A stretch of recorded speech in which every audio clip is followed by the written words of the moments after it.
Hello and welcome back to Wonderlings. If you enjoyed the series, remember to like the video, subscribe to the channel, leave a comment down below.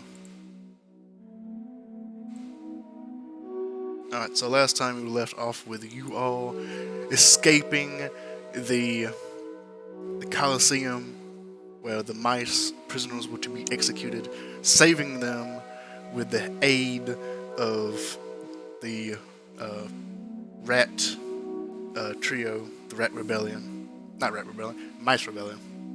I keep doing that. 3 of the leaders of the Mice Rebellion and the aid of a 10 soldier.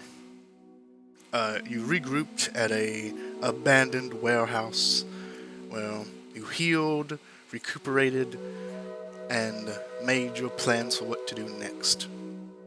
You decided, with the help of the still present kaiju bear that Sylvie had summoned from her magical bag, that now was still a good time to try and eliminate the Rat King and displace him from power. Unfortunately, the Mice Rebellion, I did it again, holy shit. The Mice Rebellion chose not to help you in this venture, as they felt their aid was more needed getting the prisoners back to safety. So we split, but before doing so, they gave you a small item, well, I say small, roughly 3 foot diameter fabric, almost like if plastic existed yet, like a plasticky material, almost more like leather, actually, more like leather. This leathery fabric, portable hole that they gave you just before leaving. You made your way back to the Colosseum, met up with the rampaging kaiju bear, and were whiskily carried to where you believe the Rat King was currently, in the safety of his castle. With the aid of the kaiju bear, you smashed through one of the upper windows, made your way inside, leaving the kaiju bear to wreak havoc outside, and made your way into the main chamber of the Rat King. Well, a battle ensued, and Sylvie summoning another giant animal, this time a pig, a bull, but a bit smaller, as to not destroy the entire room. Laid waste to the 2 girls present and the 2 diseased rats, abominations that were present and uncaged, awaiting you. And after a very close call with the Rat King, defeated him, and that is where we pick up. The Rat King, now dead, vanquished by Vishara's spiritual weapon, finishing him off. The tail destroyed, and a almost smoke-like, heel but not abomination monstrosity smoked out of the tail after I believe Sylvie dealt the final blow. I believe you did, yes. Dealt the final blow, destroying the tail, releasing this creature, and then you all vanquished it. The full inebriated fetus-looking rats still lay on the pillow. Not really moving, but their eyes with a vague glow to them. And a maiden who you haven't really got a close look at yet, in a white wedding gown, slightly singed, sitting behind the throne when you first entered. And that is where we pick up. What do you do? What's the first thing you do?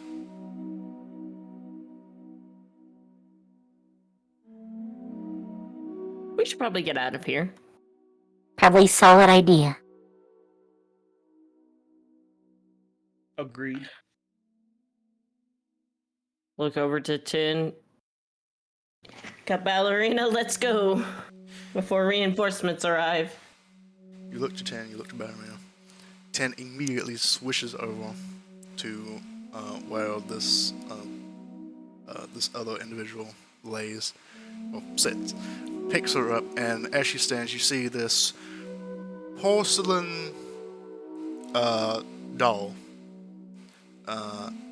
white dress, beautiful, veil pulled back, and he lifts her up, and they are having this moment of,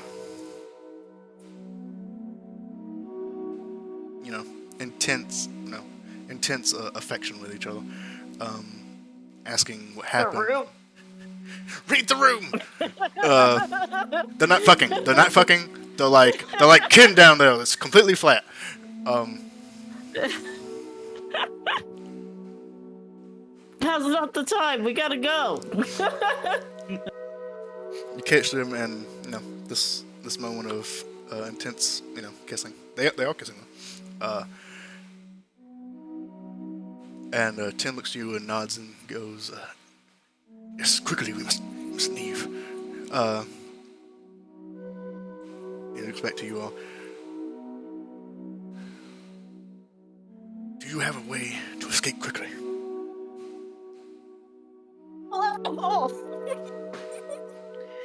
We just need to find whatever wall is on the outside of the castle, and we just pop this bad boy up, and we can slip out. Okay.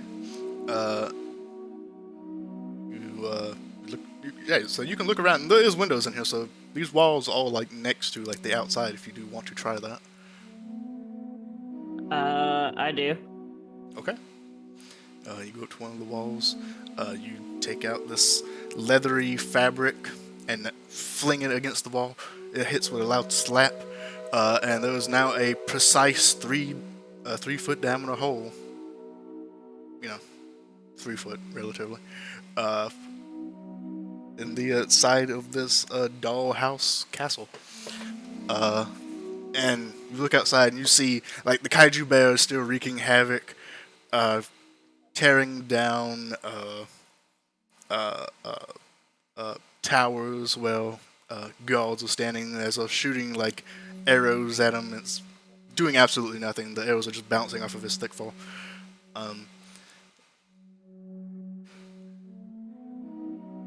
And outside is like this thin ledge. It's a pretty steep drop off, but there's this like thin ledge on this upper level. You are currently at basically the upper height. There's about a 40-foot drop below you. It seems like the castle is about 2-3 stories tall. So real quick, I have a question. Yeah. Since we got our level up, do we actually have our abilities now, or do we need to rest? You are still gravely injured. It would be a good idea to rest. I'll say you probably have like your spells and stuff, any level up stuff like that. But your health wise, you are still injured. Yeah, that's fine. So, I think we're in pretty good shape because I think I tossed out all the healing spells I had. Did we? Because I didn't set my health if we did, because I'm at 14. I know I used... The problem is the tokens didn't save, so I'm like, yeah, the tokens I didn't save, so I don't really. I'm in good shape. Outside of... I know I used... Prayer of Healing, I believe. And then I thought I tossed out Cure Wounds until I was out of slots. You might have. That's what it looks like. if I that don't know what my health would have been at. Probably If full then you- if you poured it all in. if that is something you would like to do, you definitely could have.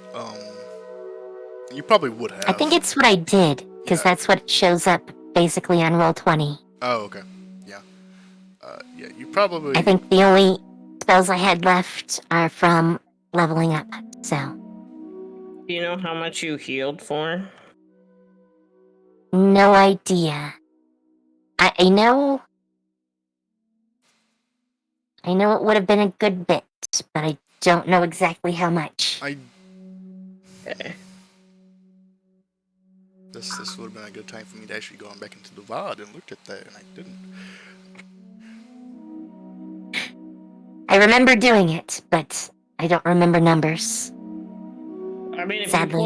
if you have the track that you poured that much, I would assume it would have healed me to full, but I don't. I think you were full. I think I was a little bit shy of that. Okay. Because I think I was the most injured of the group. Because that one damn thing just like mauled me. Yeah. So, I think Sylvia was pretty low too, because she was taking like the full brunt of. The Yeah, rat I was cannons. at 14 when the battle ended, but I do know that there was healing. It didn't save, so I didn't know how much. I didn't remember. Yeah, but anyway, what I actually meant was just the abilities we would get at level 6, so. Yeah. But if I can use those, is it dim light outside? I believe it was. Yes, it is a constant state of twilight. So it's like this dim, like sunset or sunrise. It's almost like a combination of the two.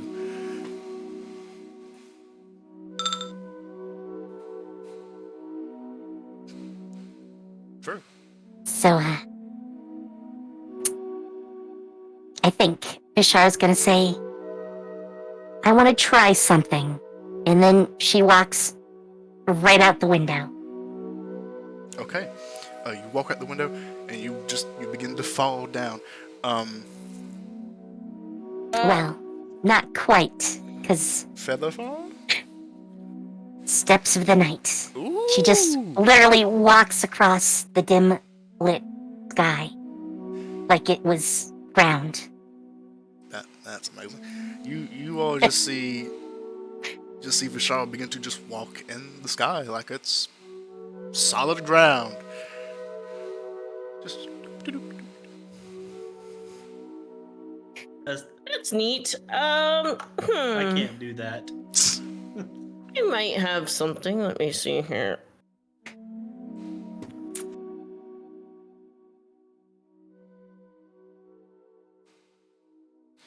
If we do have our abilities, I would technically need, I guess, a short rest because it's not like I could have picked this when I woke up now. So I'd say I'd have a climbing speed and can climb difficult surfaces, so I'd be able to get down.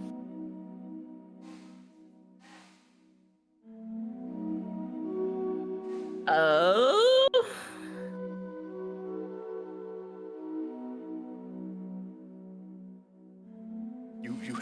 you have rope and stuff as well. Don't forget about that.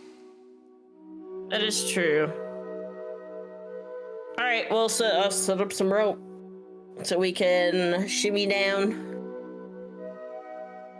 All right. You take the rope. You tie a bit of it to like this cage behind you. It's pretty solid and sturdy, and honestly, like you could even like put it up against the wall and make it even sturdier, maybe. And you throw the rope down. I think you have plenty of rope to actually make it like 40 feet. Probably even 100, Probably. honestly. Yeah, we should. Yeah, because I think you even picked up rope from the I believe we carriage. did. Yes. So you should have plenty of rope, no doubt. You throw the rope out, it goes down, lands against the building. As you're doing all of this, 10 walks up to you. I'm gonna say he walks up to Veston and goes, "There is something you should know. What's that, Tin?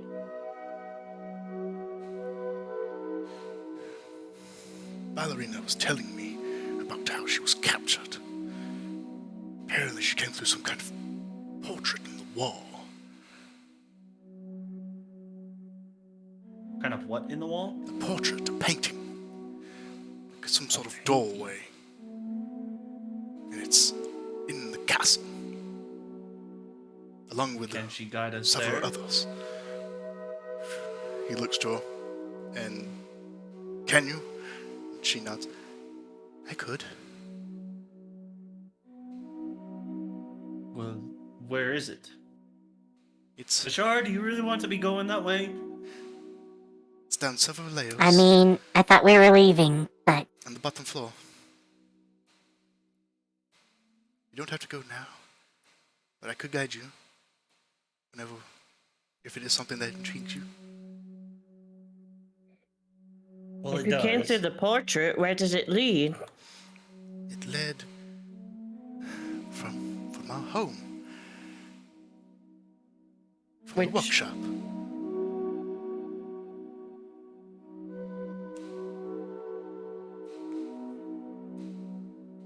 Directly, it was. To her home? Yes.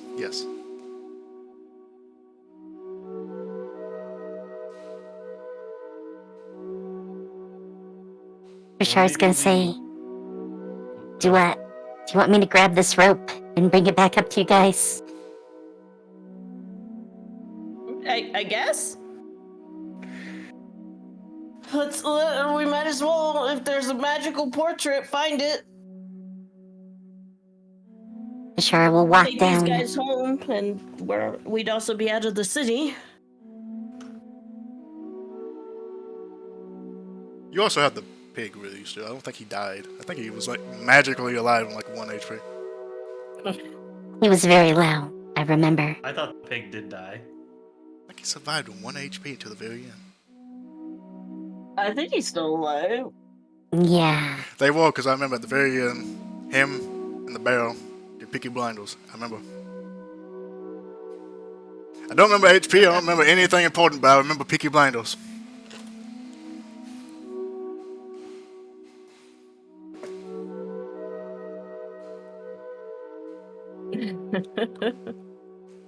I mean, I don't think I can dismiss the boar. I think he just stays, so I'll just command him to follow. Oh, alright. I don't feel too good. It's fine, just walk it off. I think I'm bleeding out of places I didn't know I could bleed from. Fine.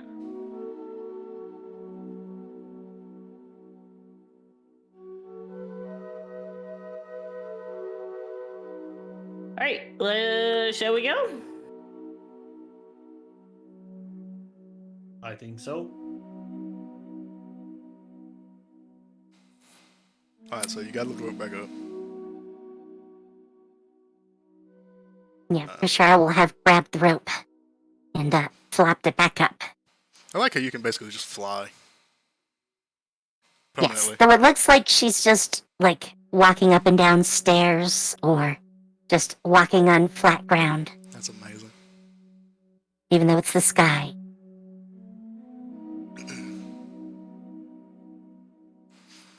Alright, so you go And down. theoretically, she can do it for 3 minutes, too, so... I do need to look into that a little bit more. In case people can, like, knock you down. Like, is it tied to your movement speed at all? It is my walking speed, but it doesn't require concentration. Just takes a bonus action to turn it on. It only works in dim light or darkness. Yeah, I'm thinking if, like, people made you prone, if that would, like, make you fall like normal flying, or if this would be a little bit different. I need It's to look not at that later. stated, so I would assume it's less like, well, it does say that you have a flying speed, so I guess theoretically it would be like flight. I don't know. I'll need to like physically look into that a little bit more, deep dive.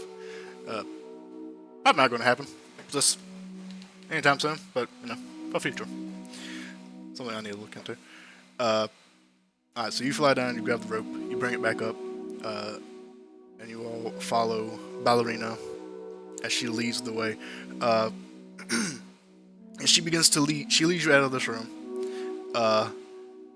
and down several flights of stairs. And on the way, you don't see any guards. All the guards are gone. You see the posts, but you don't see them. You also see, as you travel, like what looks like weapons drop on the ground, where they used to be.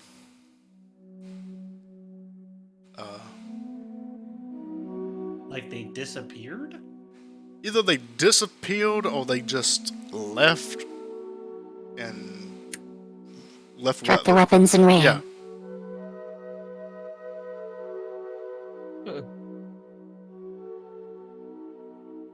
You're not entirely sure what exactly happened, but it's something akin to that, most likely.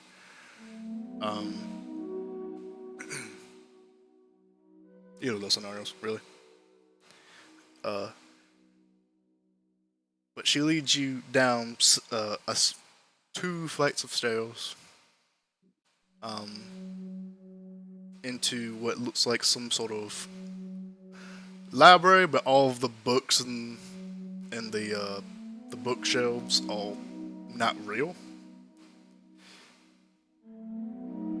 And she begins to hastily look around and try to pull out, or just try to look for something, and she can't find it. She looks flustered. She's like, "It's in here somewhere, but I don't know."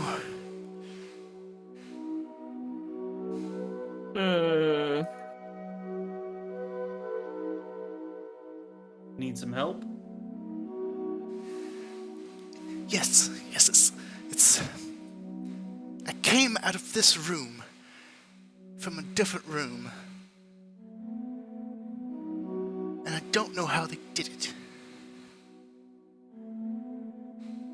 This. She just kind of motions to like an entire wall. It wasn't here.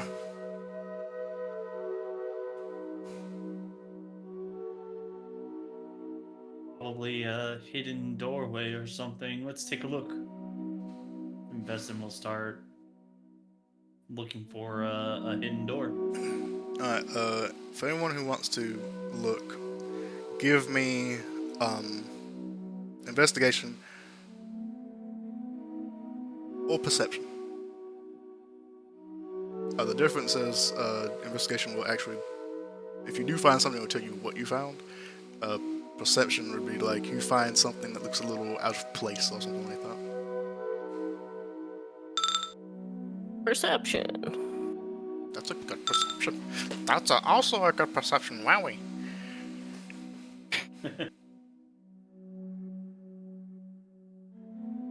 I'll go investigation. Alright, so as you all begin to look around for a fake wall or a doorway or something, investing, you look around, you're not able to find anything specific. You do notice that all of, like I said before, all of the books aren't real. They're like attached and affixed onto the bookshelf itself. Like this is like some sort of toy that was just put here, or that was here when the toy dollhouse castle kind of appeared here. So you're looking around and you're trying to like pull out like various books, and they're not coming out. You're looking for like a seam in the wall. Sylvie and Vishal, you two look around, trying to find anything out of the ordinary, besides everything that's looking around you. You do notice that there are what look like scratch marks on one side of one of these bookshelves. So it's this bookshelf, and on the ground, on one of the sides of the bookshelf, are like these rounded scratch marks. And it looks like the wood that makes up the flooring of this dollhouse has been scratched up. And on either side of the dollhouse is like this little sconce.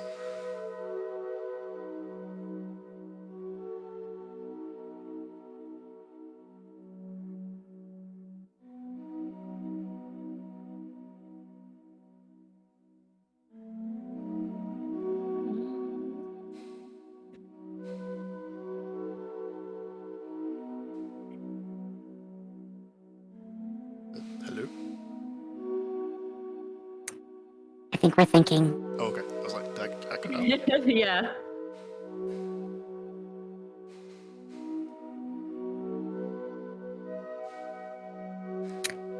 Is it just me, or has this been moved a lot?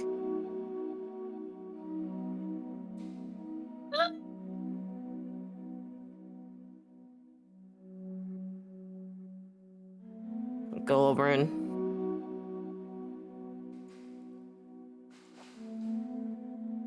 Go and push it around, pull it. push along. it, pull it, bop it, Please no. twist it. Sorry, the 90s, man. All right, give me a strength check. Okay.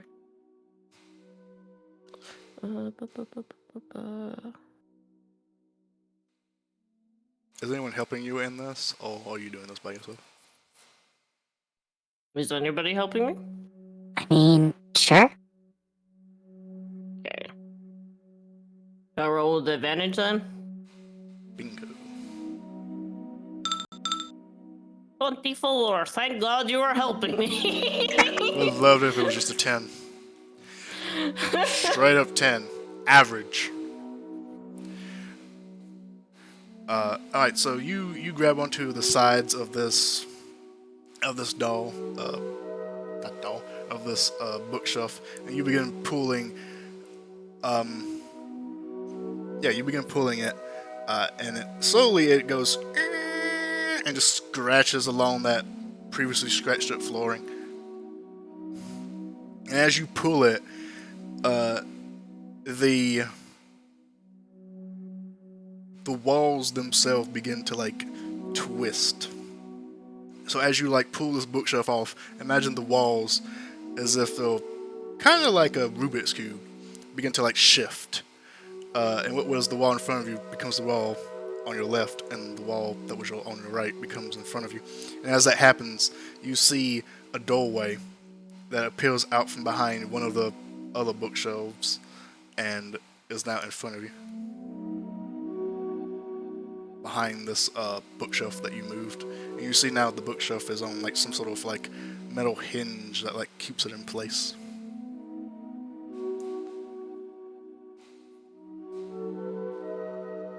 Okay.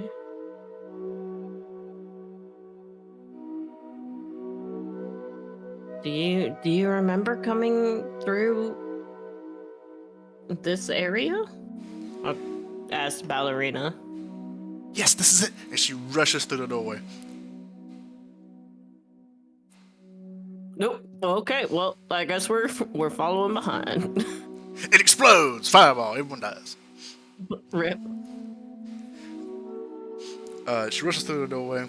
As you all follow, you are greeted by this large room that was kind of hidden behind this like little puzzle box room.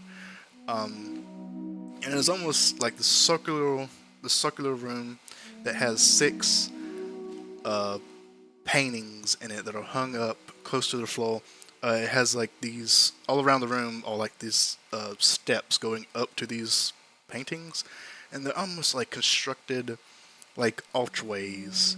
The frames themselves and the canvas are like constructed as like these archways that sit hung up on the wall on the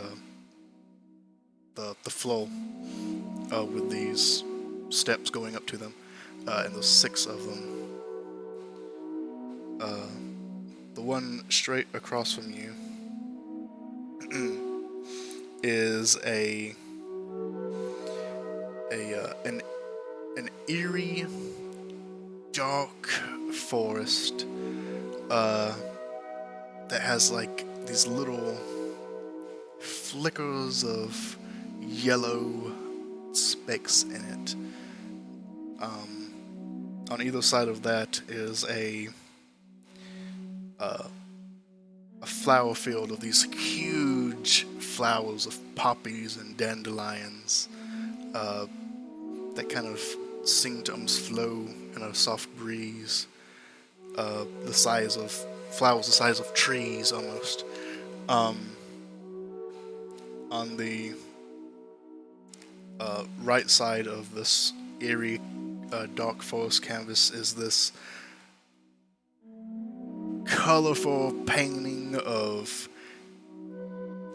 mountains made out of cotton candy and a river that's made out of chocolate and trees made out of candy canes.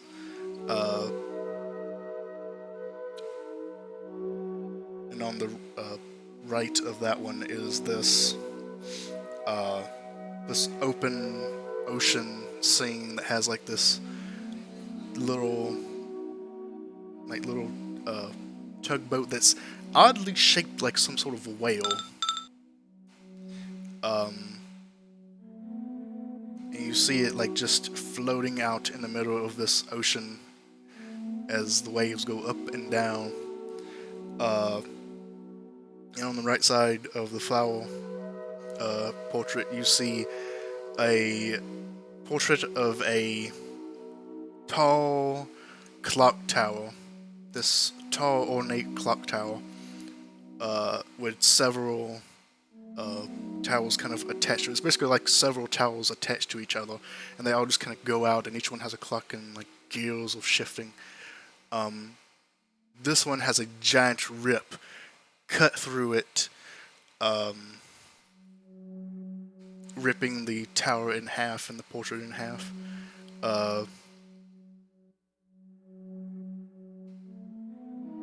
And then to the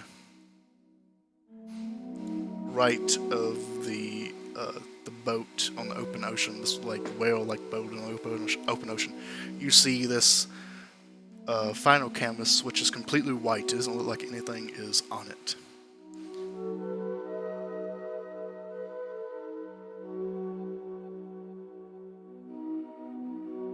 Are these paintings? The paintings are like moving. You said, right? At first it doesn't seem like it, but as you get closer and you look at them more thoroughly, it's almost as if you see like the faintest of movements. But as you look closer, the movement seems to stop. It's like every time it's on your peripheral, it seems to like the scene seems to come alive and move, like with breezes or waves or the glowing eyes slowly blinking, but then as you look at it and give it a closer look, it just seems to stop.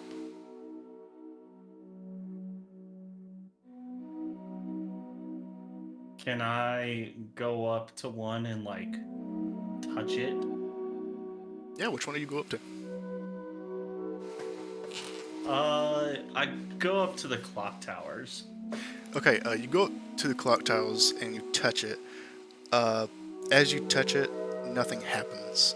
And this one, you notice it doesn't. This is the only one that doesn't seem to move in your periphery, unlike all of the others. As you just try and not pay attention to this one, it doesn't seem to do anything. And as you look directly at it, nothing seems to happen. And as you touch it, it just feels like a regular canvas and like an oil painting texture. And it's all of these paintings are like this, almost like that additive, like oil painting, where it's like actually has textures and it's like they're throwing on way too much oil onto it. You know what I'm talking about? It's like Yeah, they make I shapes kinda of do. the oil. And Yeah. like the grass actually like has like a texture to it, and like the river has like textures to it. All of these paintings are like done in that kind of style.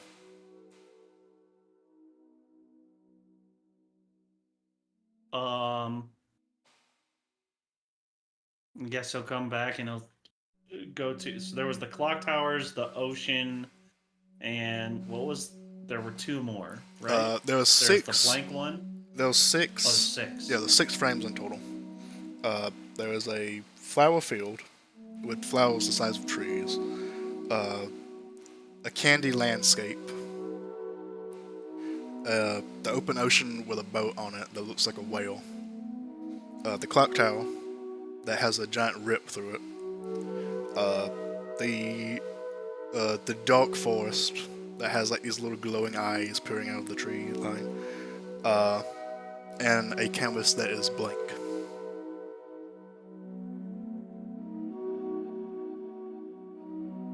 Vestin he'll kind of turn to look at Ballerina.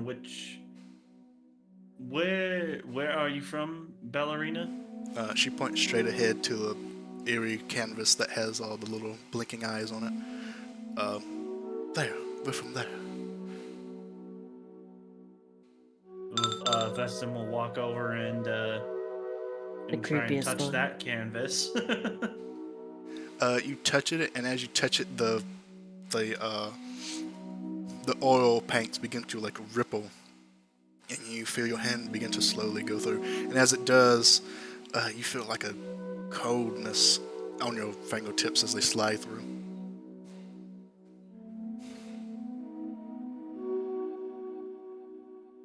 And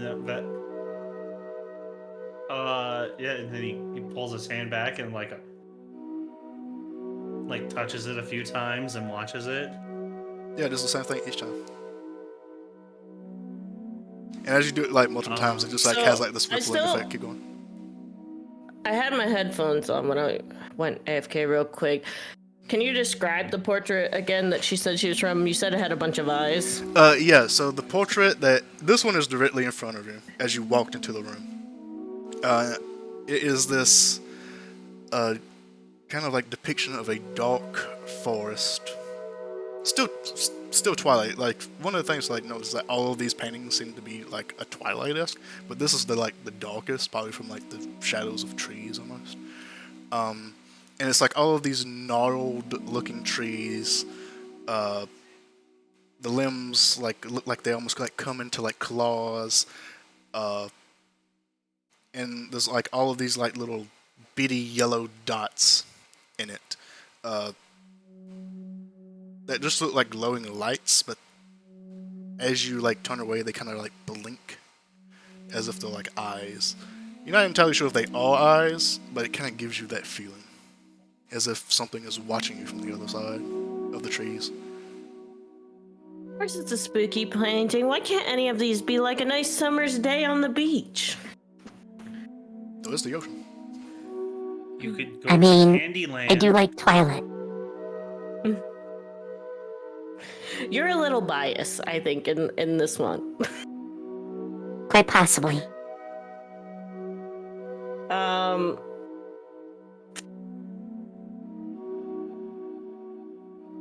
I guess we pick the one that is your home. You guys first? Real quick, something else that I forgot to mention is all of the portraits seem to be in like this 3 foot by 6 foot size. Just a little added something. Do with that information as you want. Okay. I mean, Vestin's look. Can I make like an Arcana check to see what's going on with this? Yeah, you could. And I'll kind of check to like figure out if this is like some sort of portal or what exactly are you trying to figure out here. Yeah, the inclination that it's a portal. By looking at it, it's like connected somehow.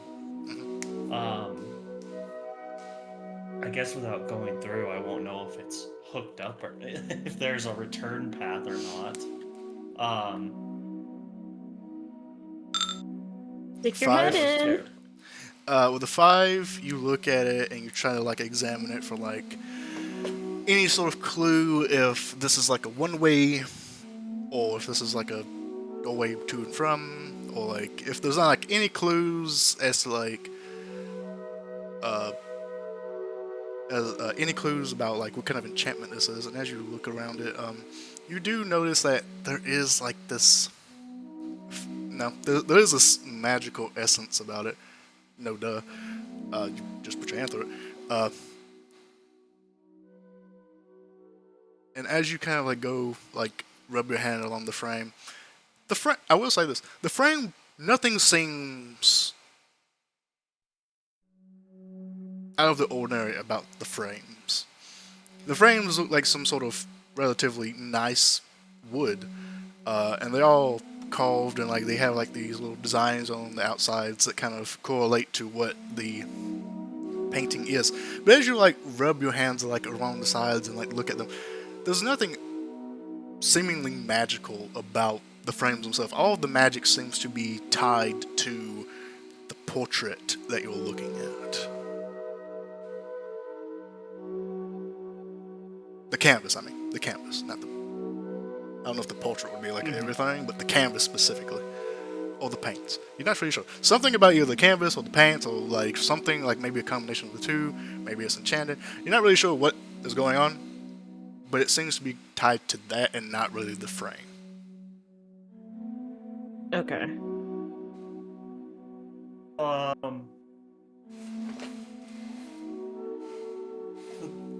I get plunger. The Pheasant's gonna plunge his head into it.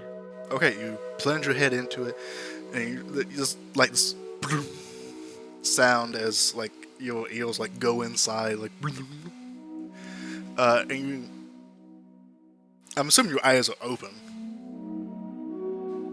Yes. Okay. And as you like put your head in, you feel like this coldness come over your face and your scalp and your ears, and it's like this chill. It's almost like a cold wind taking over your face, like a chilly night or something. And as you look around, it's like this bizarre, like watery, like oily landscape around you. That's almost like a faint depiction of what the painting was, but it's like it's almost as if you're inside of like the oils themselves. It's like the layers upon layers of oil was like painted on to like make this, and it's almost like you're seeing like the different layers of like the painting of like the oils of like being layered upon each other.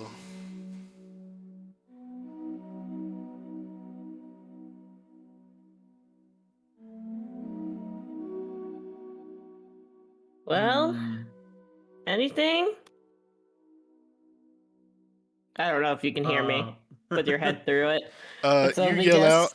As you yell out, Vesna, all you hear is like this, like a faint mumbling sound.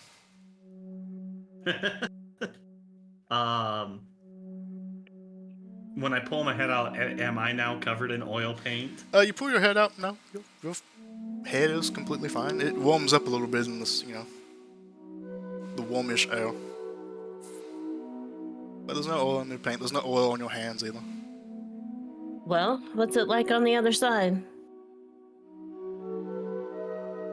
Cold. And a little dark. It doesn't seem too threatening.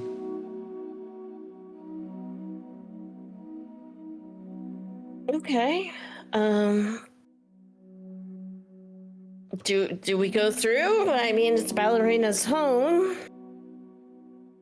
Or do we just send them off and go on our merry way? Well, I think we should. We do need to let the other mice know. Do we? Do we though? Do we owe them anything? I mean, they did house us, and we were kind of part of their resistance. Well, we did kind of go and kill the king on our own. I think they could handle it from here, brother. I think we also got rid of their nobility. Yeah, we killed a lot of people.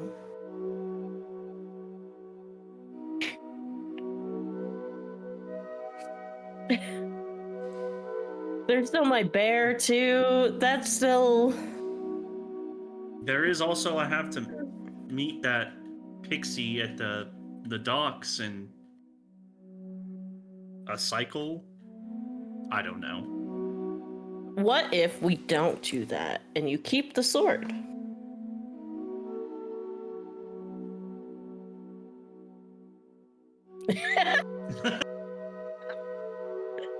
Is that even an option? I have no idea. What if I was able to keep the sword by going to deliver it? Who knows? All right, well, let's put it But to a I'm vote tired then. of Ratland.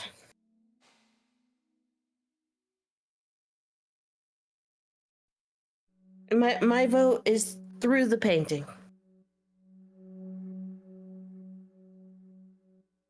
Bashara? Which one?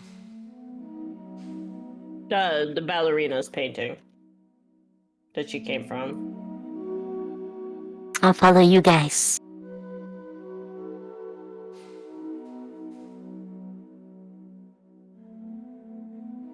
Tin, well, I'm assuming Tin and Ballerina want to go home, right? Yes, very much so. Well, then, I suppose we go then. I'm sure those guys found you in the Rat City. I'm sure they'll find you if we go off this way. Okay, I will not be the one taking the consequences, though. Or will I?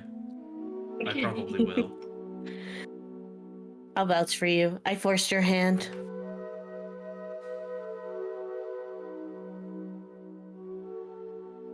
All right, Alright. and Vestin jumps through.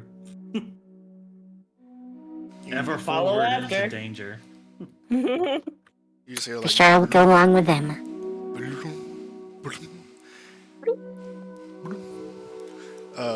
I'm gonna turn around as soon as we get in just to see if there is a way back or if it's just.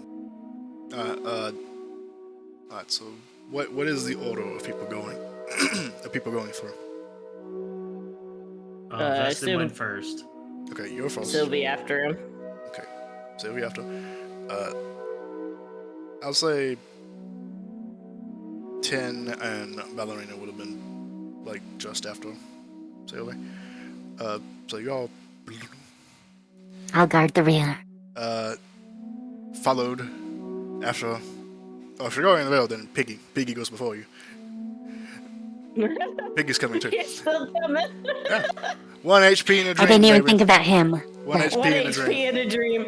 It's okay. By the time the day's over, he's gone.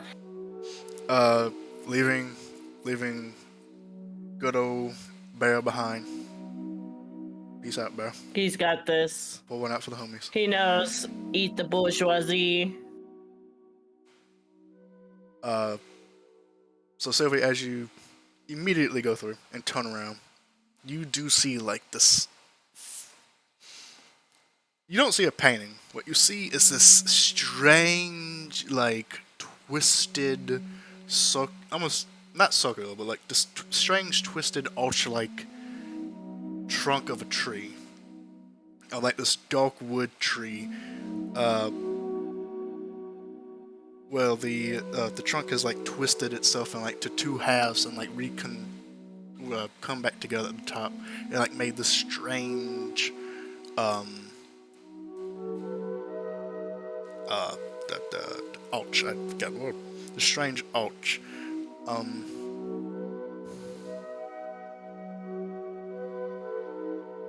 And then a giant Okay. pig flies through and hits you in the face.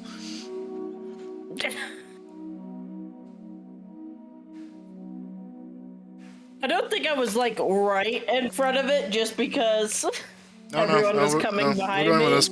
Piggy hit you in the face. I said so. Piggy, no, that's fine. Yeah, sure. If you don't want to be hit with a piggy in the face, I understand. I That's probably would have sidestepped and like looked back just so nobody immediately ran into me. fine. He comes through yelling too. He's like, "Roar!"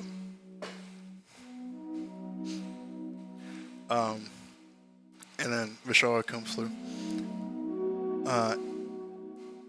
You all through the strange like portal.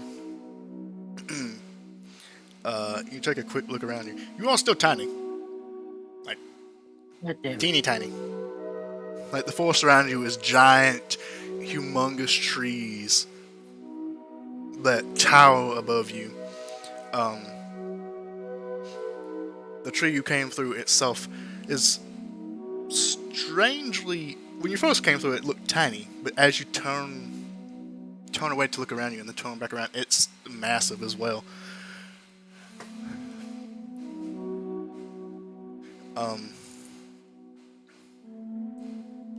And you find yourself in this darkened forest full of like dark wood, black to like a very dark brown wood, forest of trees, and shrubs. The air is cold. You do see like the hints of twilight peering through the tree line, and the forest is just in front of you. This strange tree portal that you seem to have come through seems to be like an outlier amongst the tree line. And behind it is like this. It's almost like an open field of like wilted grass.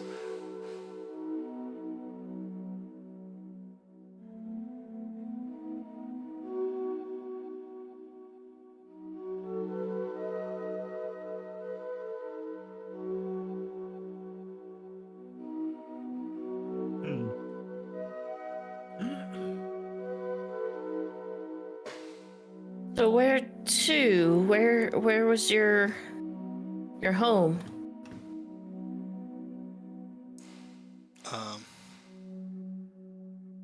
Ballerina begins to look around and kind of has a hand to her cheek. The other one embraced in Tana's hand. Oh,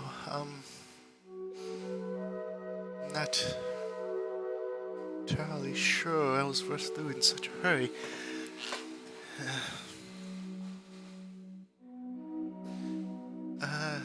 The house, the workshop is. It's in an opening surrounded by trees? Stumps. She kind of looks around.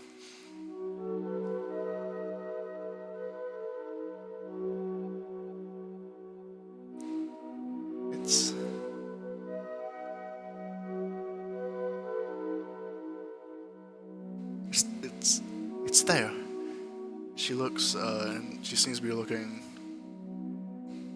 into the forest. It has to be through there.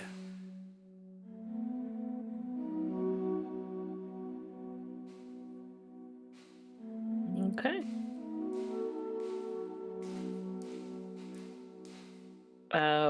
Away we go. Where she pointed. Don't get lost. You know where you end up. Also, how long have we been awake? Should we be resting? I have no idea how long it's taken us to like travel to the castle, fight, come back. We technically did other things too. We fought in the Colosseum the same time. We didn't rest between that. You did. I think you took a short. No, did you take a short rest? No.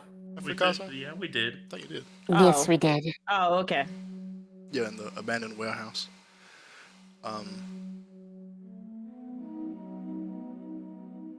So it has been several hours. It took you because you woke up very early. And went directly to the walls trying to get into the Colosseum. That took you probably several hours to do. So probably like 3-4 hours to like make your way through the city, carefully, stealthily, until eventually going over the wall, making your way to the castle.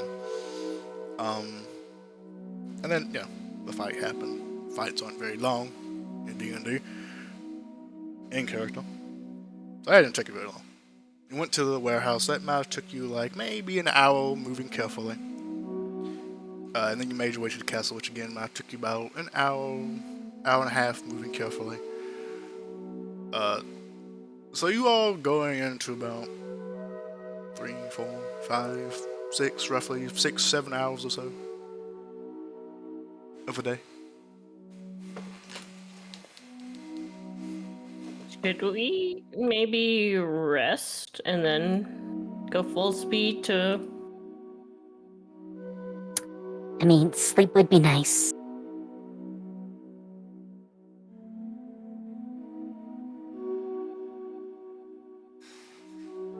I agree.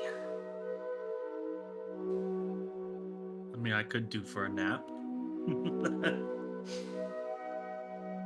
The giant bull kind of looks at Sylvie and goes, I would like a nap.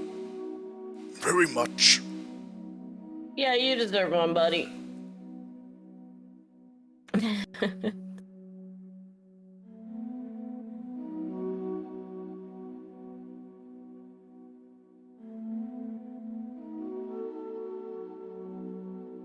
Alright, let's make camp then.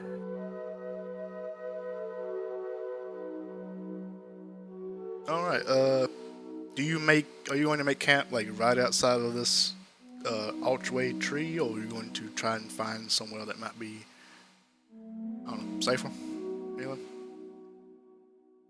I mean, if there's someplace safe nearby... Yeah, try to find someplace safer. Okay. That's, not saying this isn't safe. But go ahead and roll me a survival check. I don't know either! Go ahead and roll a survival check. I don't know anything! It's all woo randomness and joyful times.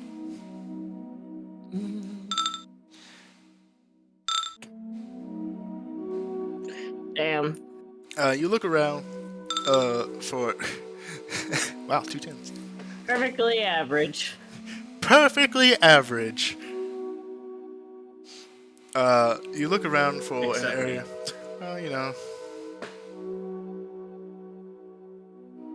me. Well, everyone has their moments. You all look around for an area to camp. And you do find, like, not very far away from the tree you exited from, you find like this overtoned log that is hollowed out on the inside. It makes for a cozy little place to like walk into and set up camp from the cold outside.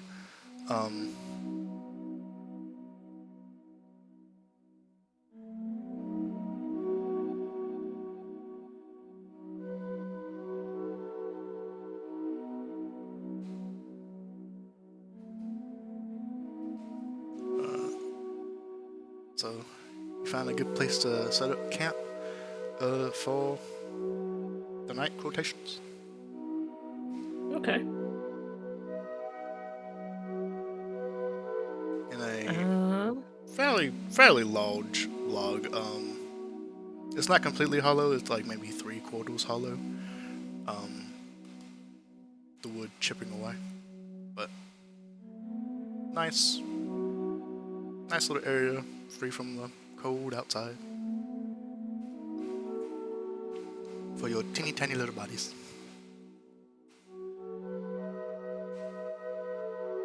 Start a tiny little fire. Yeah, you could. Yeah, you easily just pick up some of the dead wood from the log itself that you're finding refuge in, and make a nice fire. It's very good kindling. It's nice and dry. Has like that decaying wood smell.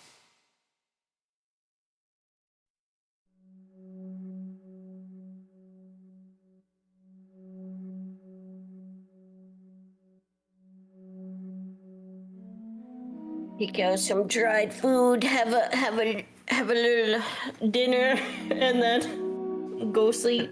A little nibble nibble. Num nums. Yup. Oops.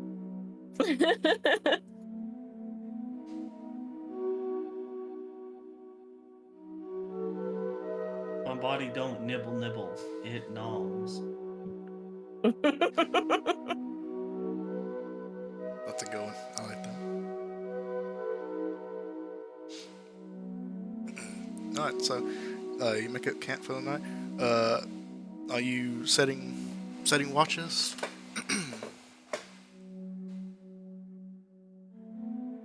Yeah. Don't see why not.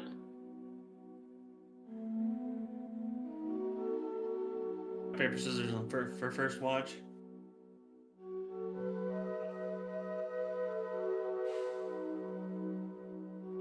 Sylvie will just take first watch. Unless you're gung-ho about it. She can take first watch. Investin will take second.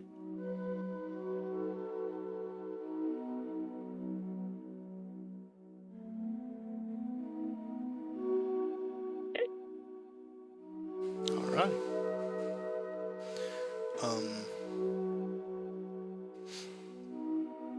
Alright, so you make up camp.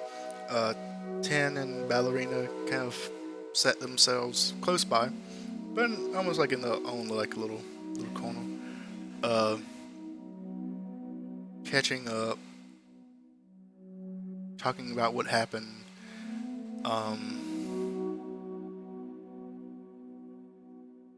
Kind of consoling each other. Sitting on like one of the old bits of the log that's like fallen in. It was made like this wooden bench almost that they're sitting on as they talk. This goes long into the camp, the camping. So Zoe, it is your first watch. Your giant boar, completely out cold. Sleep. Yeah. I give scritchies to my little dragon. Wraps around And you. just keep watch. Go ahead and give me a perception check to keep watch. 17. Alrighty. 17, everyone else is fast asleep. You look up into the sky, you see the twilight has dimmed, and this big full moon is now present, slightly shifting in the sky, almost as if fully there, fully not there.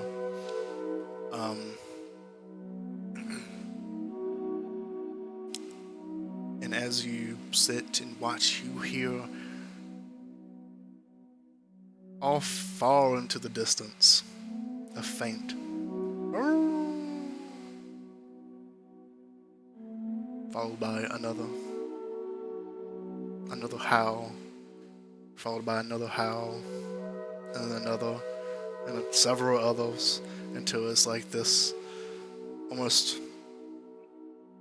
orchestra of multiple howls filling the night air.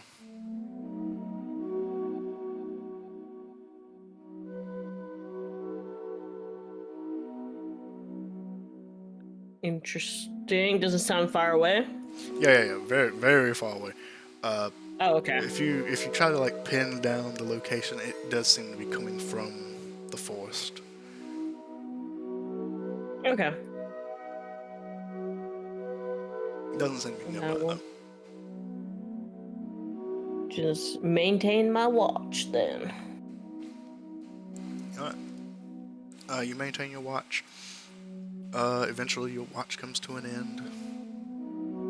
Is there anything Sylvie would be doing during this time before watch? Now that she kind of has like some alone time to herself as everyone else sleeps. No, she doesn't really have much that she would do. She's more just tired and just handling her little mini dragon, pseudo dragon. Yeah. Wow. You're still in your summer form, right? Or is it spring? Summer was what I was on. Summer. Okay. Yeah. So you notice that as you're still in your summer form, that like the air around you is a bit warmer. You're not really sure what Veston has been talking about being so cold, because you're actually quite pleasant.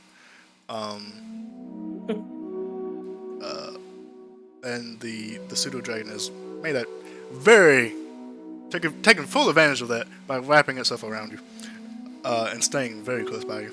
But you also notice that like almost everywhere you go, like the wood and like the bits of small plant life that are around you almost begin to liven up.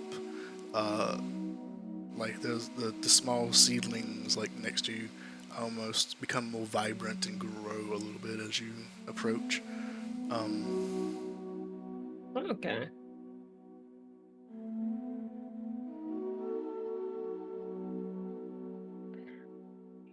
That gives ideas for later. Veston, you're in your winter form, right? Oh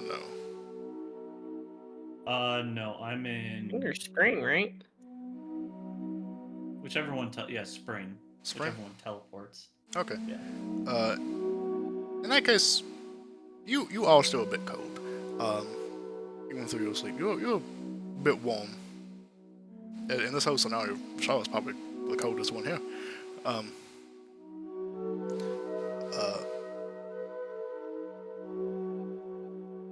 But Sylvia, you notice that wherever Veston kind of goes, as he's like laying down. Well, actually, you're meditating. How are you, quotation, sleeping right now? Are you like sitting up meditating, or are you like laying down? Oh, he's laying down on a bedroll. Okay. Yeah. So as you see like where he's laying down at, you see like little bits of like what the soil where he's laying down at has like sprouted like these little tiny seedlings.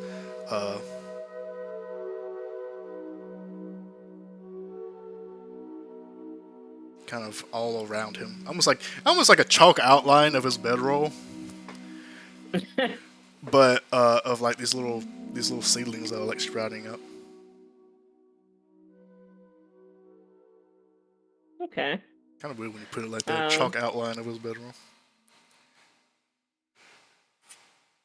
It's the best way I know how to describe it. Anywho.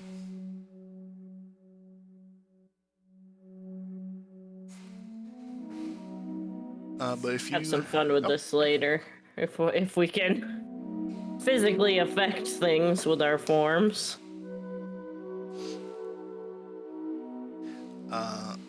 This is what happens when you put an Eladrin back into the Feywild. Weird shit happens. But eventually your watch comes to an end. You go to Veston to wake him up. Is that right? Yeah.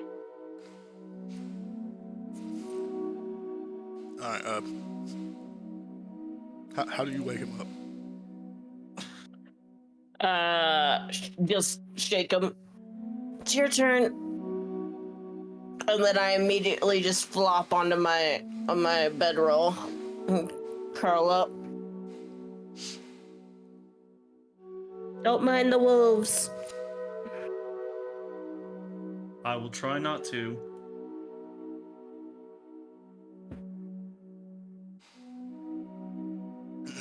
Alright, Veston, your watch begins. Go ahead and give me a perception check. Wow, 217s. Look at that.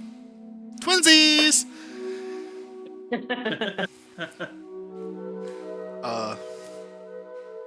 Okay, cool. What would you be doing during your watch? Just keeping an eye and ear out, or is there anything you'd be doing with this So, other time? keeping an eye and ear out, maybe doing a little like whittling or something.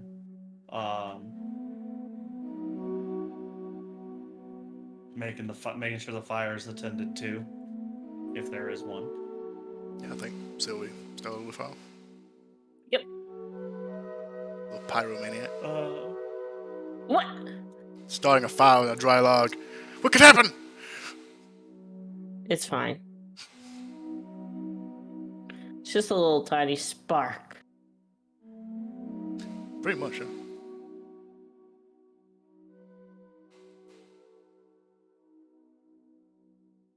Yeah, tending to the fire, keeping an eye and ear out, whittling. What would Veston be whittling right now?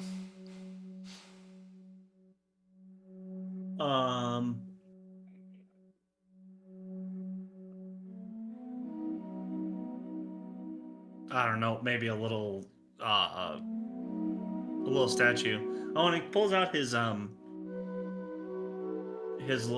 raven figurine in order to help with the watch, and he speaks the command word. I don't remember exactly how it operates. Hold on, let me look it up. Is it?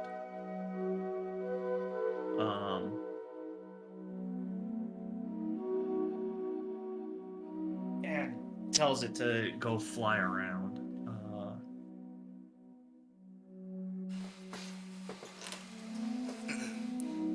Alright, so you take out this little raven figurine that you have and you speak to it, and it kind of the little figurine begins to shift and move, and you see the wings kind of outspread, and it's like the whole like raven body begins to stretch with its newfound physical form. Okay. You tell it to fly off and keep watching it. It flies off. Begins to just kind of spin around in the sky. It perches on like a tree limb.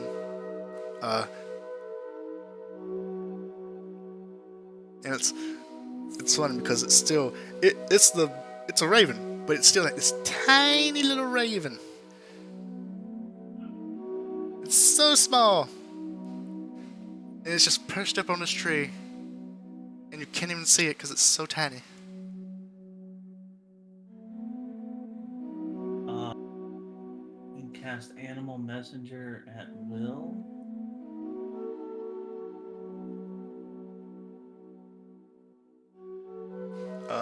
I will say with the idol, go ahead and roll perception again, like you had advantage. So we'll check whichever one is the highest of these two. Still 17. Okay. Twinsies prevail.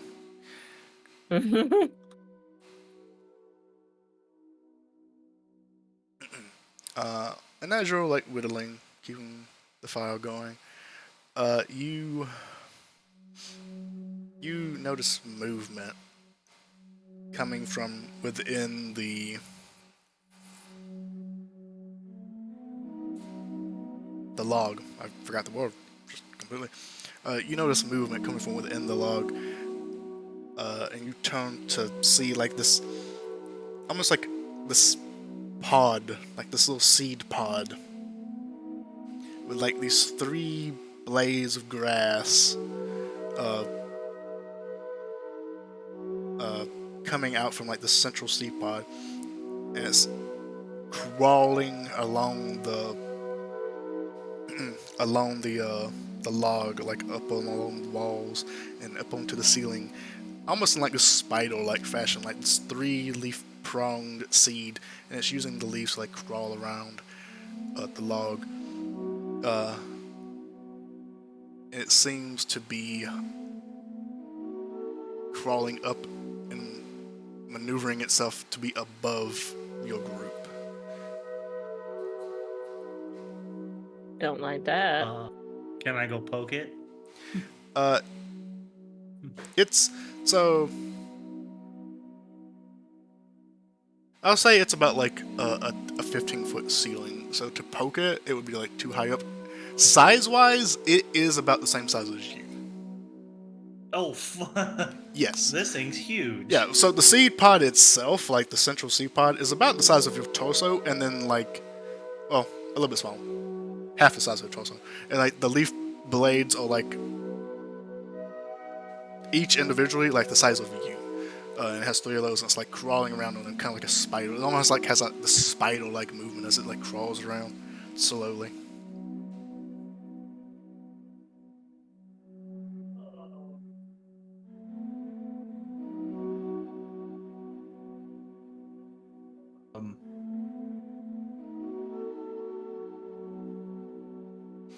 So I would say if you get like, I can't reach up and poke it with my yeah. rapier. So if you stood up and like try to stab it, it would literally just be like a little poke. But if you wanted to like maybe run and jump and like try to stab it like that, you could.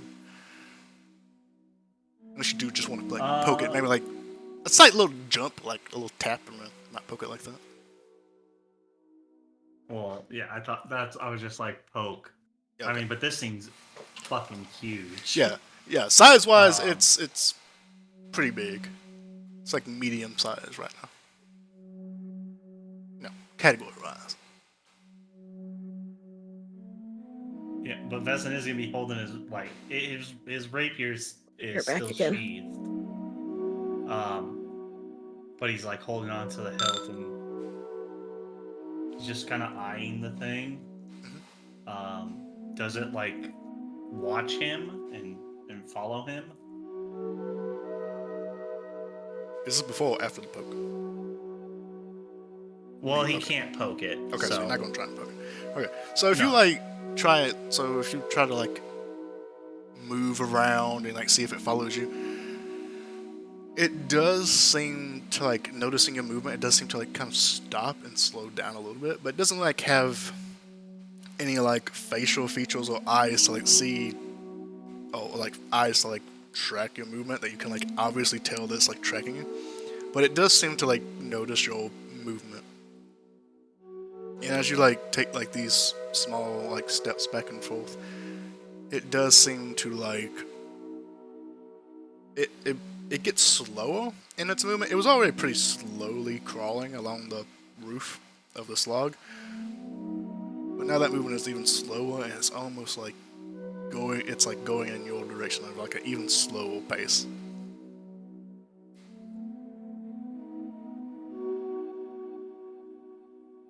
And right now it's about 10 feet away from you and the group.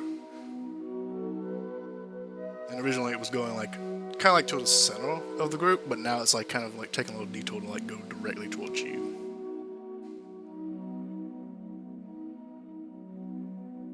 Okay.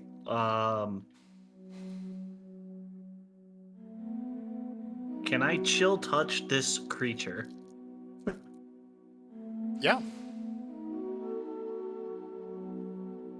Like, it's big, it's a little creepy. Like, what does it want? What does it want? Die! Yeah, like. Alright, yeah, you begin to cast your chill touch. What does it look like when you are casting this chill touch?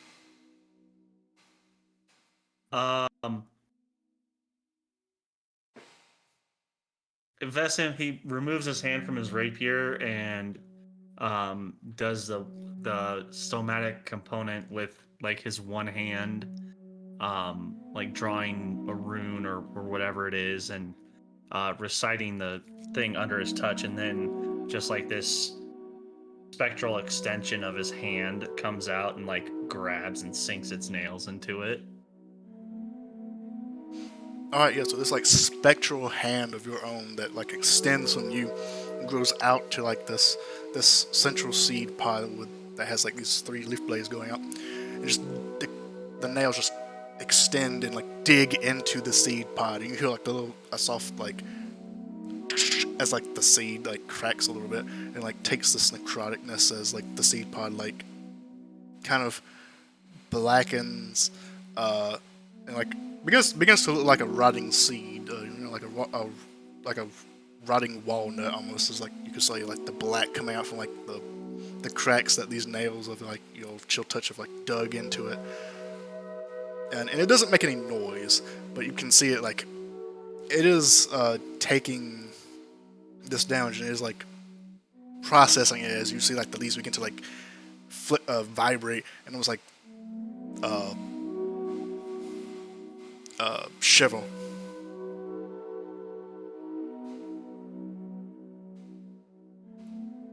But it doesn't seem to have killed it. Is it still coming towards me? So as you do this and it like does this like shiver and like it actually bolts away. It runs quickly, not slowly this time. This time it like bolts. It like runs, and like these leaves like skitter it back into like the back of this log, which the log itself, like only 3/3 of it are hollow, so it like just bolts back to like the back of this room that you're in, and like you see it like cling to the wall, and like the leaf blades like begin to like dig into like the wood itself, and it's like boring into the wood with these 3 leaf legs. Can I follow it and keep an eye on it? Oh yeah, you can easily see it. For like a room size purpose, like the roof is about 15 feet. The whole room is about 10, not 10, that makes no sense, about 30 feet long. And it's at like the back of this room, so you can like easily see it. Before y'all didn't really notice it because it was completely motionless and y'all didn't. No. Just looks like 3 blades of glass. But now it's easy to like keep a visual on it, and it seems to be like digging into like the back wall of this trunk, like trying to like bore itself deeper inside. Okay. Well, yeah, I guess for the rest of the night, Vestin's gonna be, he puts away his whittling stuff and he kind of like goes back and forth between looking outside the log and going back to this thing. It doesn't seem dangerous, right?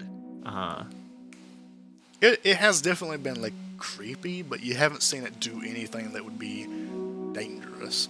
You don't even know why it was like. It could have just been crawling over there to check you out. It could have been going over there to hunt. You have no real clue what it was doing.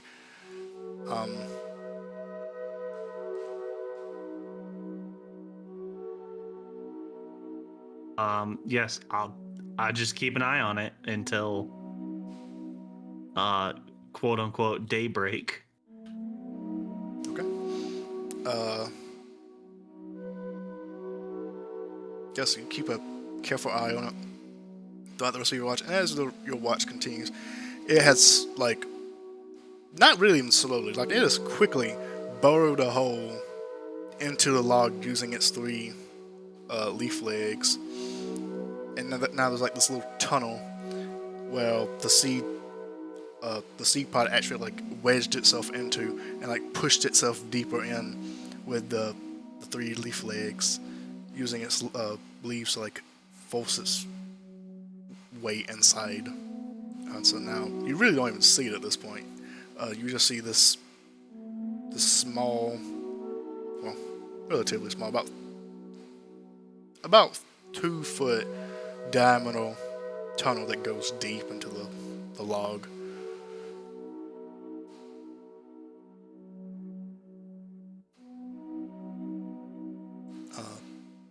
And eventually, your watch comes to an end. It doesn't seem to have poked its proverbial head out.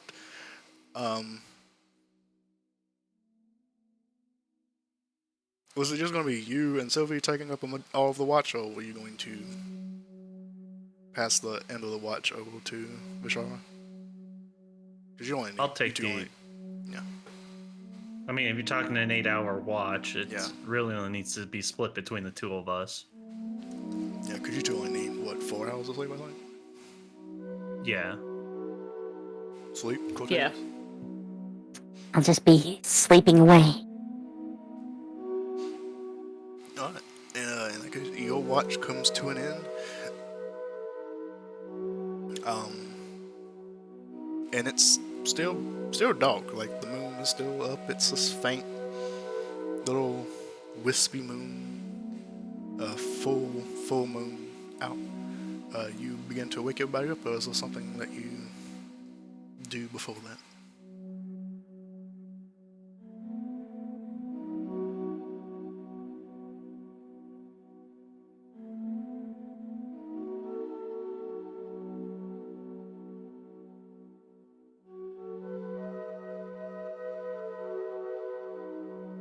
Are you just waking us up? That's what it sounded like. Well, it's your choice. Yeah, that was a Oh, question. am I waking them up? Yeah, that was a question. Oh, sorry. I didn't understand it. I thought it was a statement. Yeah, I mean, after some sense of proverbial time has passed, I'll go and shake everybody awake. Time is a say what? No. Time is a soup. That's all.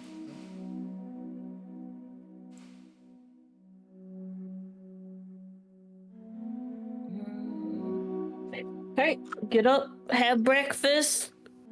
Anything interesting happen? There was a thing. A thing? I don't know what it was, but it dug that hole back there. Look over. Do I see a hole? Yeah, you look over now, and this, the wall, which is the continuation of the log from where it's still solid. There's not like this 2-foot hole that's been burrowed deep into it.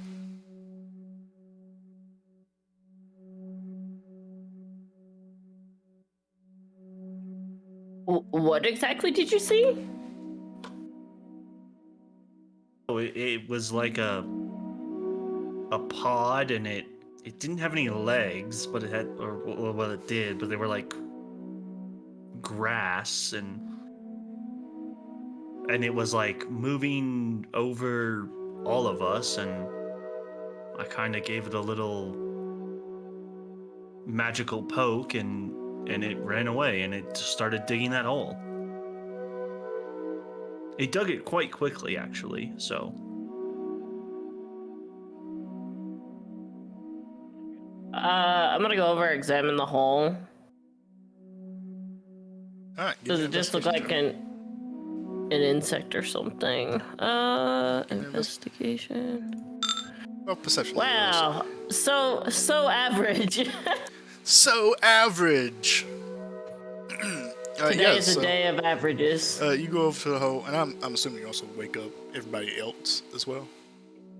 Oh, yeah, he was waking up everybody, not just Sylvie. Bishar's yawning.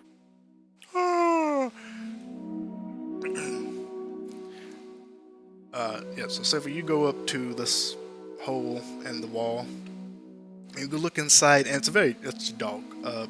You have dog. You have dog vision? What vision? Yes. Yeah. Oh, yes. Yeah. Could not fucking. Do elves get dog vision? I don't remember. I think they do. Everyone else does. But humans, yeah. So you look down into this hole, and you see this faint bit of like green just going along, like maybe like a few inches inside of the hole, completely down to the back of it. And the hole is about 3 to 4 feet long, deep. You see like these 3 green little lines kind of going like a few inches from the entrance of this hole down to the very back. And it just looks like a really it looks like wood, but it's a different texture. from the rest of the wood around it. And then these 3 lines go like to the back of this like different textured piece of wood.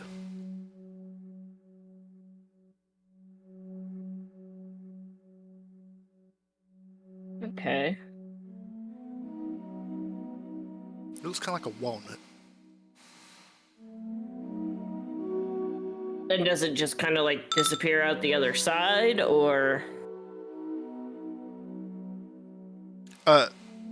No, so the hole doesn't go all the way to the end of the log. Okay. So do I see anything in there? Yeah, you see Or you see what looks like a walnut and like 3 green lines going from the back 3 feet to the hole that you're currently peering inside of. Is there movement, or is it just still? Doesn't seem to be moving.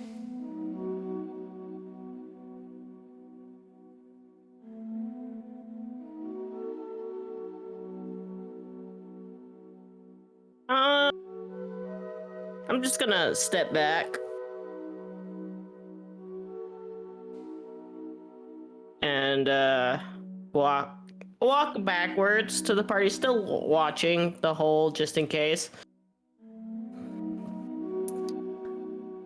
Well, it's still in there. Doesn't seem to be attacking.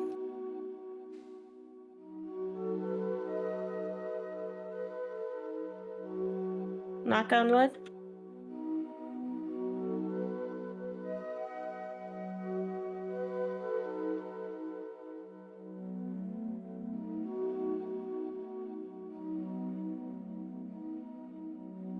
So why don't we just leave it alone? You can all give I have yourselves no time, by opinion. the way. Oh yeah, we should probably hit the button. Oh yeah. Boop.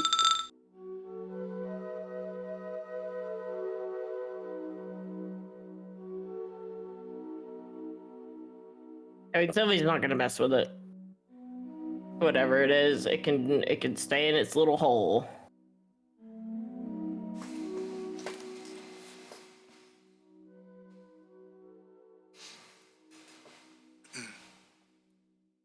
Alright. The day has begun. The night relatively calm. And this raven that you sent out the night prior flies back in and just kind of perches by Vestin's side. Sorry, I had to take the dogs out. Bow wow.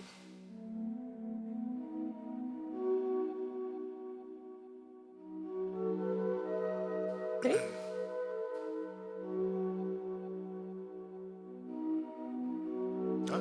Shall we get a move on? Think so?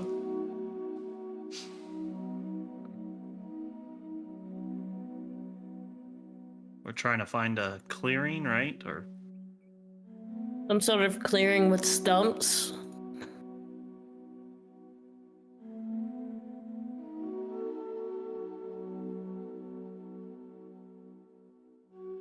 Yeah. So I guess my audience freaking me out. The various NPCs arrive. 10 and Ballerina walk up and she goes, yes, it's like, and she kind of like looks to 10 to kind of like explain more, because she's still kind of like, and then you don't even need a roll to like feel this. She's still kind of frazzled from like this whole experience of like being kidnapped and kept in the castle, going through portals. Frazzles. And he goes, it's a large like cabin workshop, and we've never left it except for when this occurred. It's surrounded by multiple stumps. We would look out the window from time to time to peer through. It's the surrounding trees are not quite as gnarled as these, but are dark woods, and the area surrounding it is very clear except for the stumps that have been removed.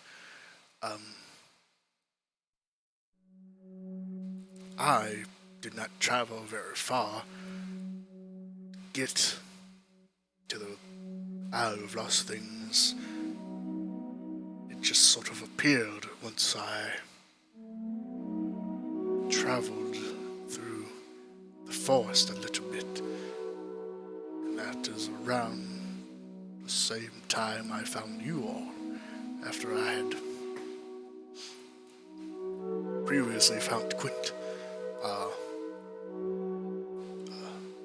captain for the voyage.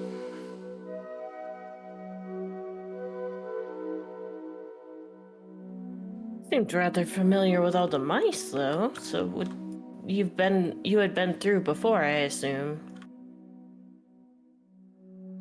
Yes, Quint had been a messenger between us. He introduced me, and I learned of their plight and offered my aid, especially when I had my reasons for thinking that it would lead to my own cause.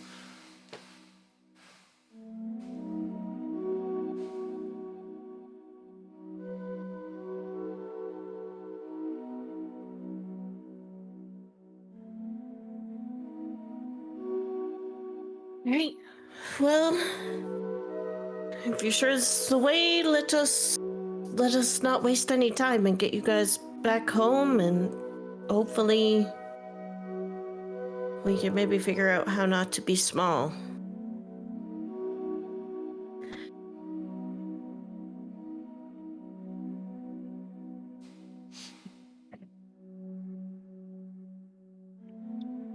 Zoe's gonna pack up her stuff and get ready to start moving. Alright, you pack up camp. And at this time, the boar has woken up and kind of goes, as you say, going back from being small, kind of goes, looks up and goes, "Oh yeah, why am I tiny? Trees didn't used to be this big." He's actually gone now. Well, that's a full day, doesn't it? Yeah, it's 24 hours. Is it? Oh. Yeah, so he's Or still until they here for a die. little bit longer.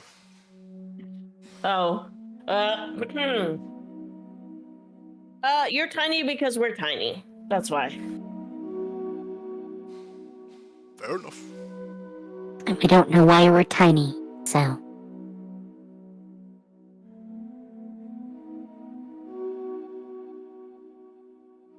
We shouldn't be, but we are.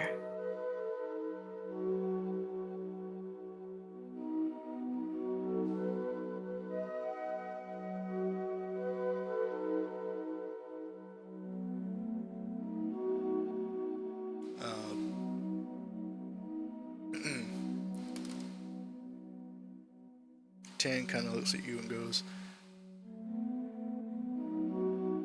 "Well, I don't know anything about becoming big, but perhaps the puppeteer could help you. She is our crafter."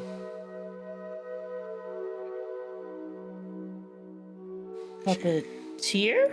Yeah, she is smart and intelligent. She crafted us and many of our other kin, as well as many other toys and accessories. She's very talented. A bit of a recluse, and has a bit of a temper, but I don't see why she wouldn't be able to perhaps help you. She doesn't really make things bigger, but maybe she could reconstruct you to be bigger. She's constructed many large puppets. So perhaps she could construct you to be large as well. Yeah, something like that. Or at least be able to communicate with us.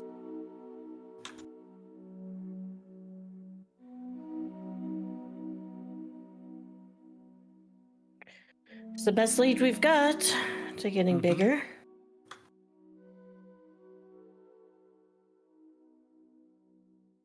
Puppeteer.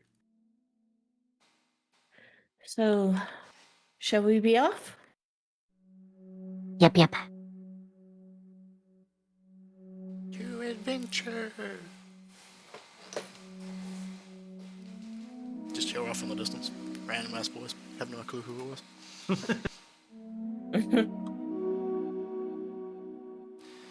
Alright, so you pack everything up, and you begin to head out into the dark, foresty tree line.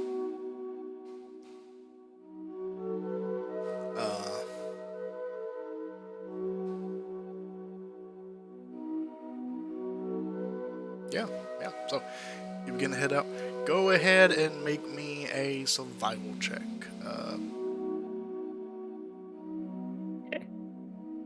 All of you, any of you, doesn't really matter. What Let's is not get with these averages?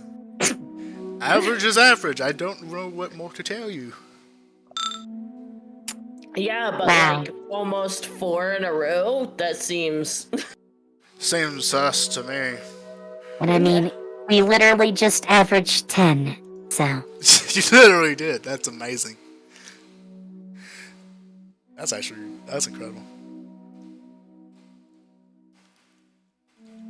Let's not get lost or end up back in the Rat Kingdom. Hey, at least you know where you are.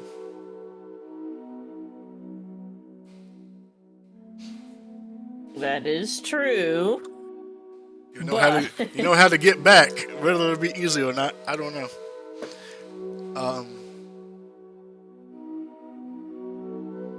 All right, so you head out, leaving your stump camp behind, and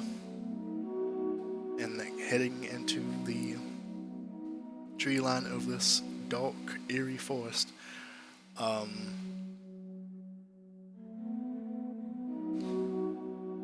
As you walk through, the grass that you kind of pass by is wilted almost. Really not even wilted, like not like a brown. More like a strange, like if a blade of grass was still green but had turned blackened almost. We still had like that vague green tinge. And it's all kind of wrapped around itself, and kind of like the cliff and Nightmare Before Christmas. All the blades of grass kind of like have that twist at the end to them. They kind of curl in on themselves.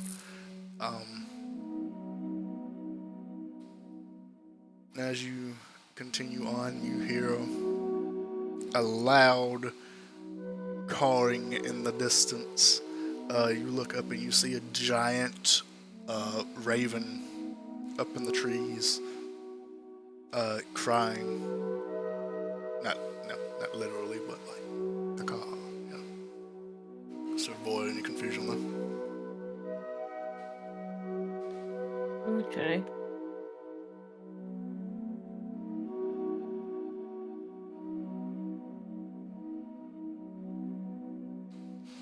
Well, let's Is this avoid like, the raven. It's like giant, or Like a normal sized raven that is much bigger than you because you're tiny. So avoid the raven. Up to you. I'd rather not get eaten. Could I send my raven to go talk to that raven? Don't know. Do you try? Yeah, I try. Alright, what do you tell this idle raven figure?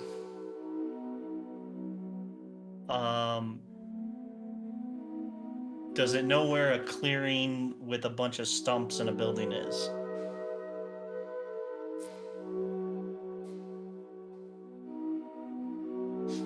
Alright. Or I ask it that, like... Yeah. You tell the idol to ask the raven that. I'm assuming that's what you meant. Yes, that's what... Alright, so you tell your idol this, and it kind of flaps up, and it's super tiny. Like, it's, in comparison, you would be the size of a normal raven, but in comparison to everything else, it is fucking tiny. It's like a little toy compared to everything else, and it just flaps up, and it's like little, and you see it kind of like land up in this tree next to just massive fucking raven, and it's just like this it's literally like looking at a toy next to like the real life thing, and it's like just kind of looks up at it, and you hear it squawk, like you hear the little raven figure kind of squawk, and the giant raven looks down to it. Go.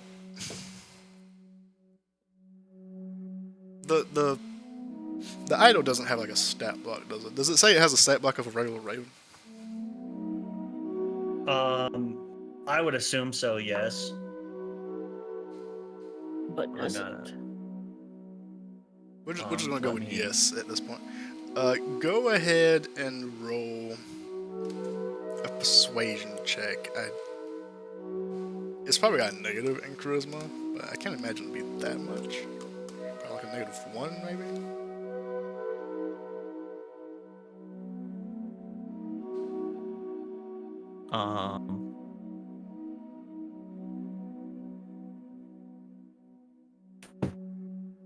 Okay. Just a charisma check? A persuasion check. Well, persuasion check, but that would be not using mine. No, this is for the crow. Or the raven. Which, oddly enough, no raven in D&D, only a crow. There actually is a raven. How do I do that? Oh, it is. I must have tapped it wrong. Never mind. You're right.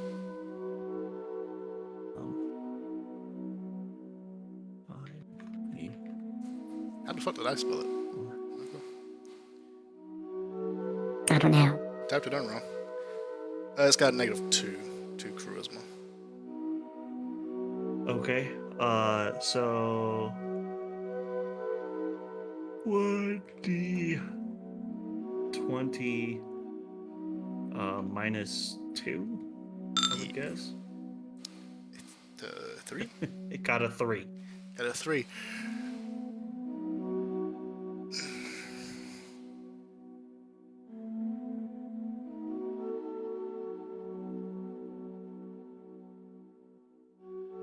Rest in peace, little raven idol.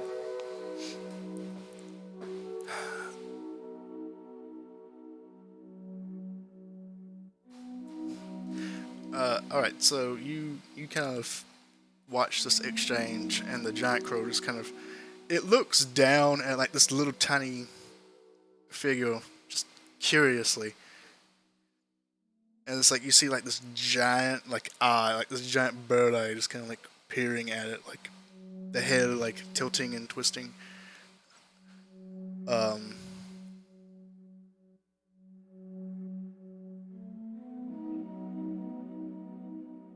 And then it just like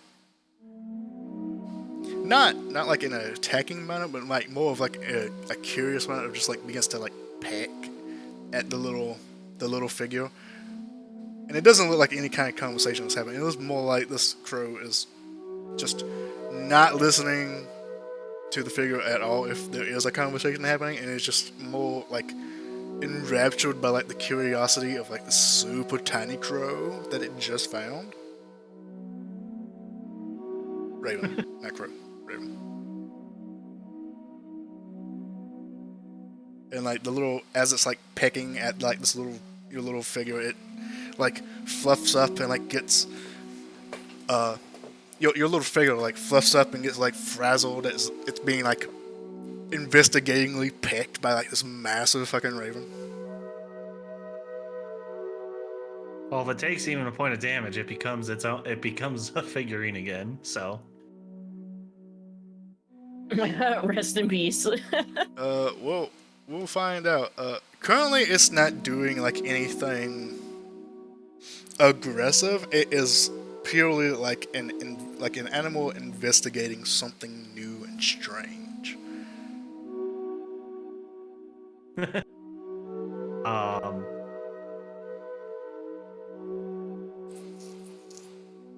Well, I mean, the figure is just gonna keep trying to talk, like ask about it. I mean, Vestin's just sitting there looking, like he can't talk to it that far away.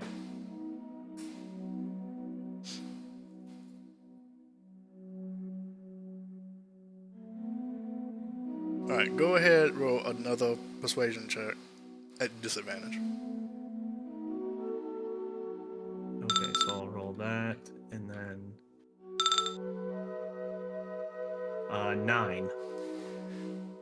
All right, so as like this raven is like harassing this like little tiny figure, it's still like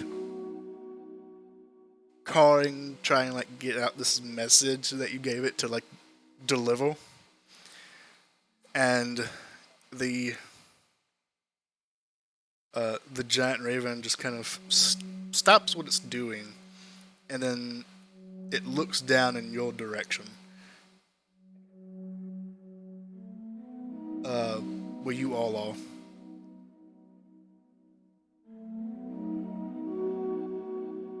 You don't know if it saw you. But that being said, would any of you have like hid during this? I would have. Okay. I don't trust birds. For anyone who is hiding in this one, go ahead and roll me a stealth check. Oh, Vestin's not. Rest in peace, brother. You can be raven food. I am one with the grass and and leaves. I am grass. Me and my pseudo dragon just fucking hiding under blades of grass. Won't fucking find me.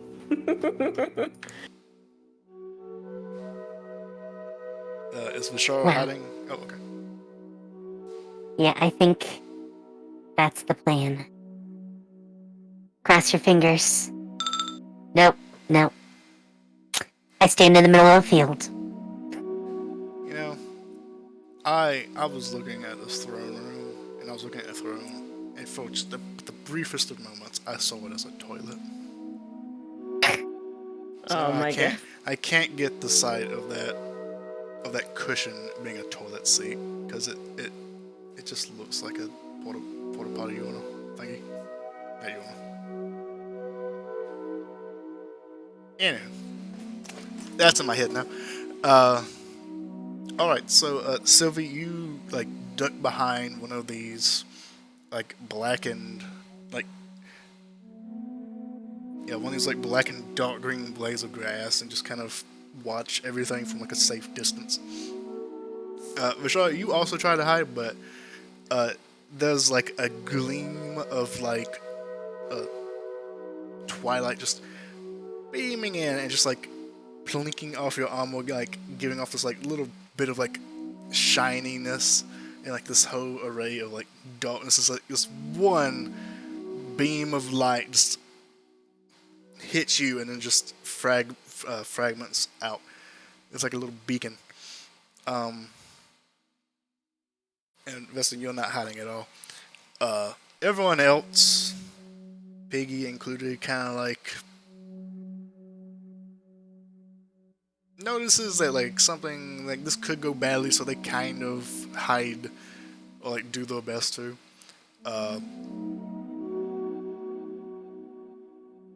bull, being huge size, is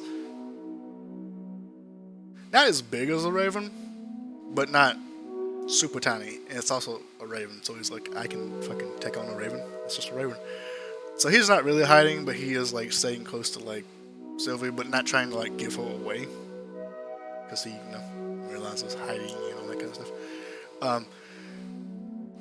And as this raven up in this tree is looking down at you, or at least in your proximity, where you're standing, you don't really know if it's looking at you. You see it begin to flap, and it flies off. And you kind of lose sight of it in the trees. And just when you begin to think that it just left, you kind of see it circling back behind the trees, and it flaps its wings and lands in front of Vestin.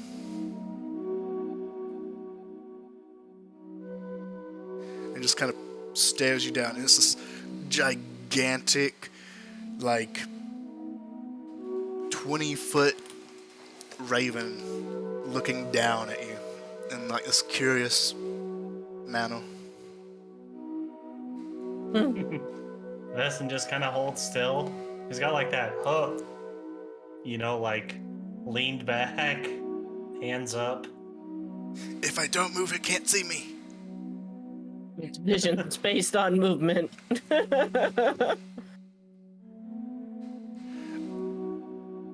it's just like... Hey, but I can't speak to animals, so...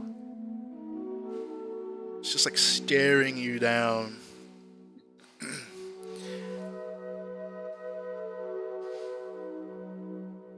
And then you hear... You just let your baby do your work for you.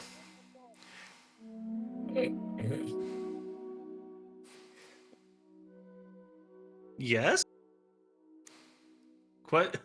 He says like in like a yes question mark. I didn't think you could talk. I've seen many terrible parents in my life, but you are the worst crow of them all. I'm not a crow or a raven. Even worse.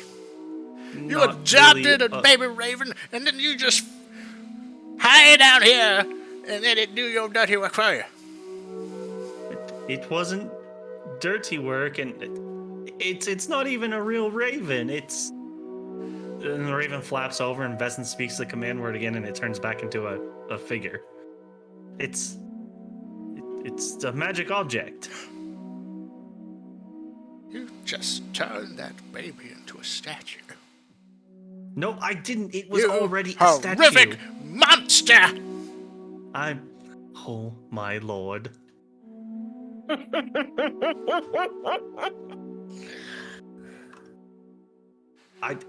It was already a statue. I would turn it back, but it can't for 2 days.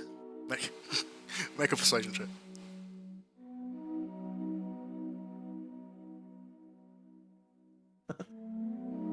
Persuasion.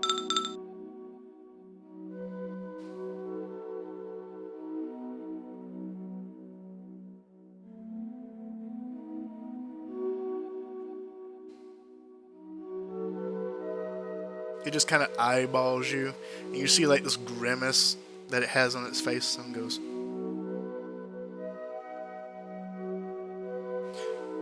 "Sadly, it was just a magic object. For a moment, however briefly, it was a baby crow, raven, cousin, whatever. And it spoke with the most..." He just wipes a feather over his face. "Spoke so fluently and beautifully.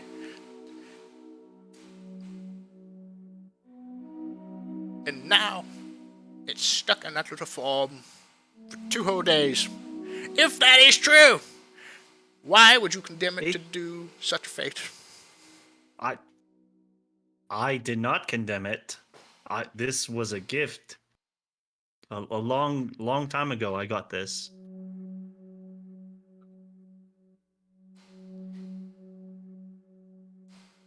Fine. And in this strange scenario of this magical object, and it like makes quotations with its wing tips, where this is a magical object, why have you persisted in keeping it in such an awful state instead of seeking a way to make it into its truly baby raven form, so that it may grow into a beautiful raven?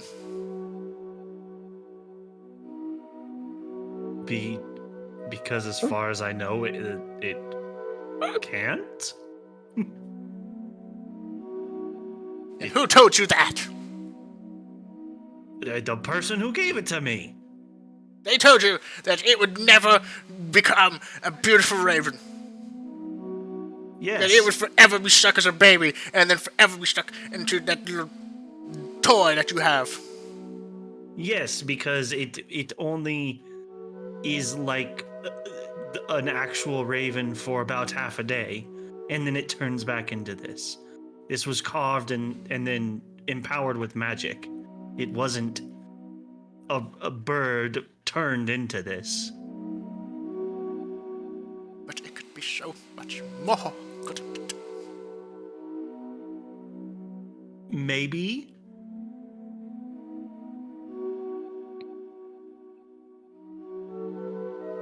But I'll try to, if I don't even know what to say anymore. Here, I think I'm just going crazy. Talking birds, talking rats. Who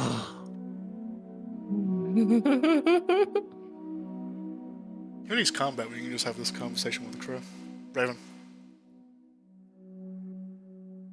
You don't get your birds right. How I don't get two people in another game right.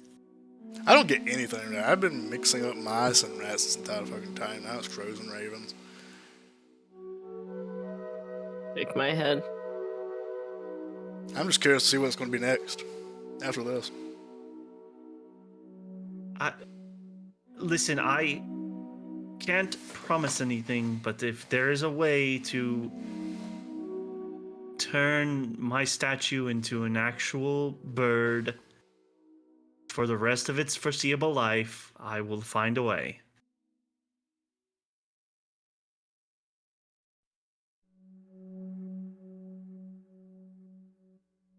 I need your word. Your good faith promise that you will do what you can. You have my word.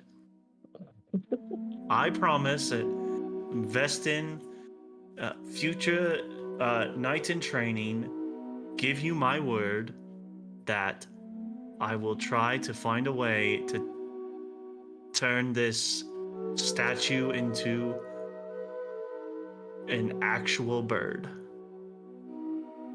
If you think it real hard, maybe. Yeah, the last time that happened, I ended up fucking minuscule, and then... Well, that's because you were thinking small! You gotta think big, not tiny thoughts, big thoughts. It holds out its wing to you and goes, pick your feather promise. Flap, flap. And does he like want a wing shake? Pinky feather promise. And it's got like one feather like specifically poked out to you. Yeah, Vestin grabs it and kind of, I don't know, gives it a shake or something.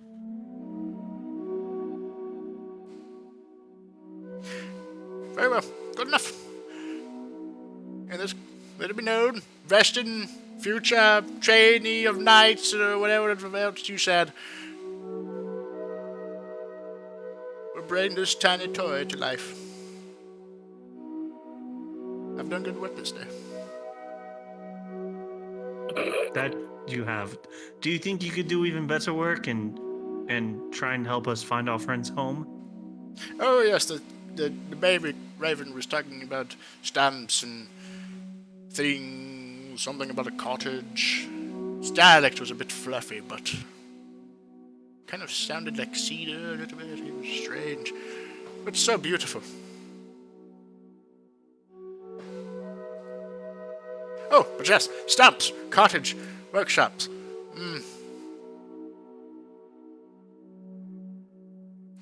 Any ideas? Well, there are several buildings upon the forest, the east domains of. Can you tell me, first of all, do you know where we are exactly? Here. Vesson hangs his head. You should have known that was coming. I should have. That was one in the book. What did you think he was going to say? I don't know. Oh, we're on this continent, or you're in between these He's a two bird. cities. He's a raven. Ravens are smart. I don't think they're smart enough to know continents and... This is also the Feywild. Like, it should probably be a little bit smarter than your average raven. Maybe. It's talking at it. Maybe he had a poor education. He didn't study geography. That's true. I'm bad at geography too.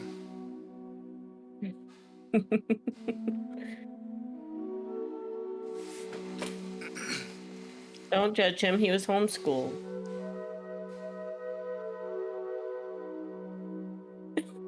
There's a bird pun in there somewhere, and I just can't find it. It has something to do with flock, but I can't put it together.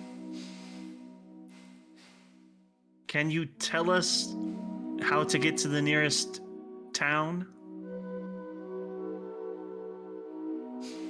Oh, yes, I can do that. Nearest town is. It's. I could just take her to it. That would also Like- work. That would work as well, yes. I don't know how directions work. I just kind of fly there and it happens. It might have something to do with cardinal directions. It might have something to do with magnetics. Just sort of happens. Memory from birth, from generation to generation. I don't really know how it works, but usually I just fly to where I want to go when it happens.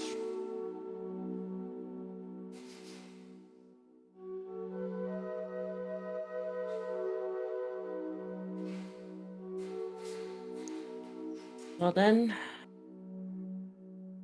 we going? Seems. I think so. Hello, fellow human. Do you just want us to climb up on your back? Oh yes, please, just climb aboard. He like sits down and like nestles into the ground.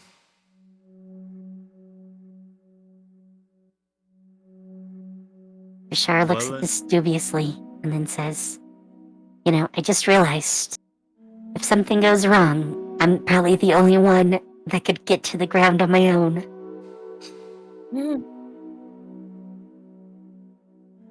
We are playing Probably. Oh, I forgot to declare when I woke up. Climbing on a crow. I'm going to choose Raven. to have a climbing speed equal to my walk speed. What? How does she do it, chat? Maybe it's magic. Maybe it's Oh, Maybelline. beastie claws. It's totally Maybelline.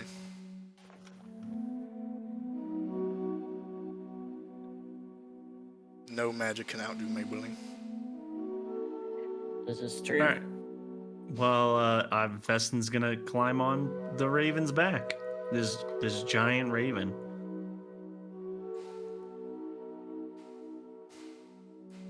All right, welcome aboard.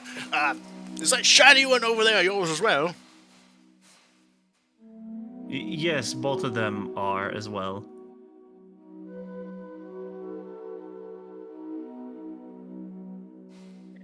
Just grab the toys. All aboard Raven Air.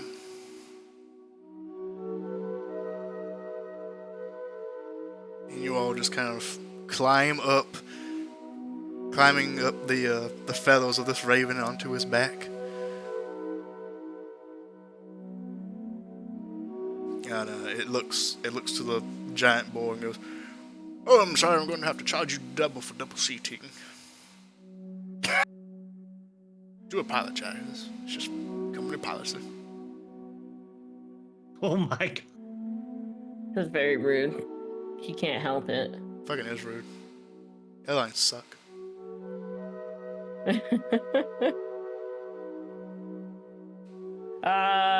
I'll just tell the board to stay behind. Enjoy life before you're gone. Oh, all right. Don't really know what to do out here.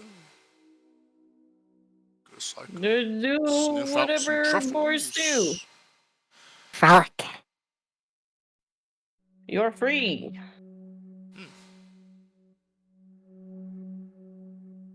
Oh. Yeah. A frolic. Sniff out some truffles, maybe. Yeah. Wonder how big truffles are now that I'm tiny.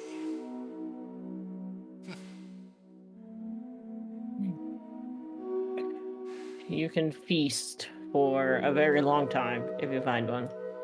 He just takes off his little cap and like holds in both hands. Oh, it's been a pleasure.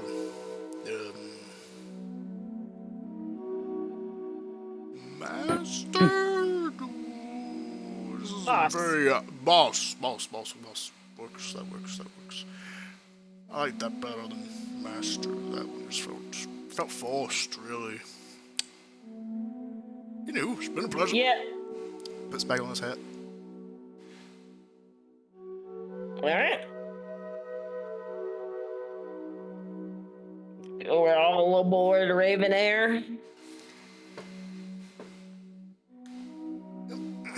Everyone climbs up, and the raven shifts, stands up, stretches out its wings. All right, off to nearest village. Buckle your non-existent feather seatbelts. And takes off, flying you through this large forest of gnarled trees. The limbs coming out almost looking like claws, narrowly flying through them. Feel like you could just be snatched up by one at any minute and yanked off. And then eventually the raven, after flying through the trees, lands on a limb up above a small little series of mushroom caps, and goes, "We've arrived at your destination. Nearest village, here we are." Where's the village? "Oh, it's right down Underneath there." the mushrooms. And he points with like his wing towards the various series of mushroom caps that are on the ground.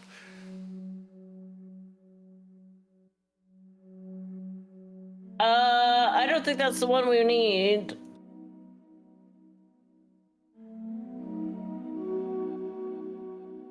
No? Well, I'm afraid I will have to charge you double mileage. Are we even being charged? Don't know. What are we even being charged? Quality time.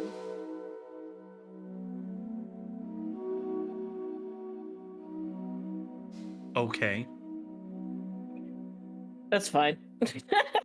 Tin, do you know how to get to the puppeteer's house from here? Or You can see him kind of like readjusts his little soldier hat. No.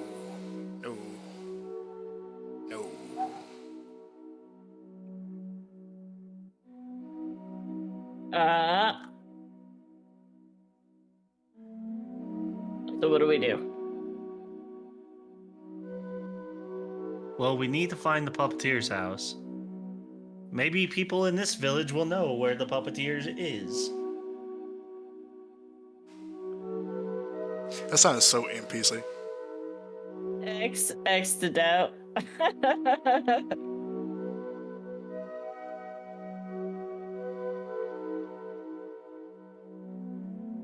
Refresh for more dialogue options.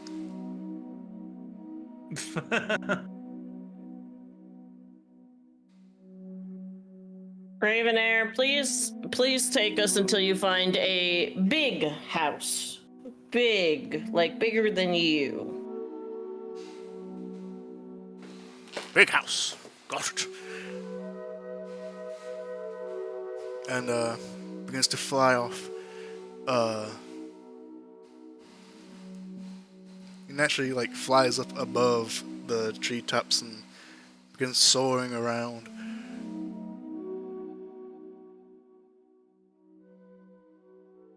Go ahead and give me perception checks.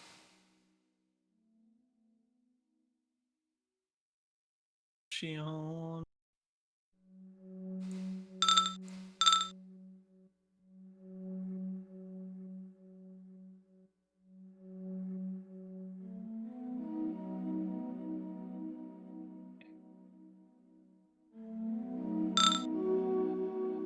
Wow. Ouch. I see everything. You're too enamored by flying on a giant raven. Maybe I was getting sleepy.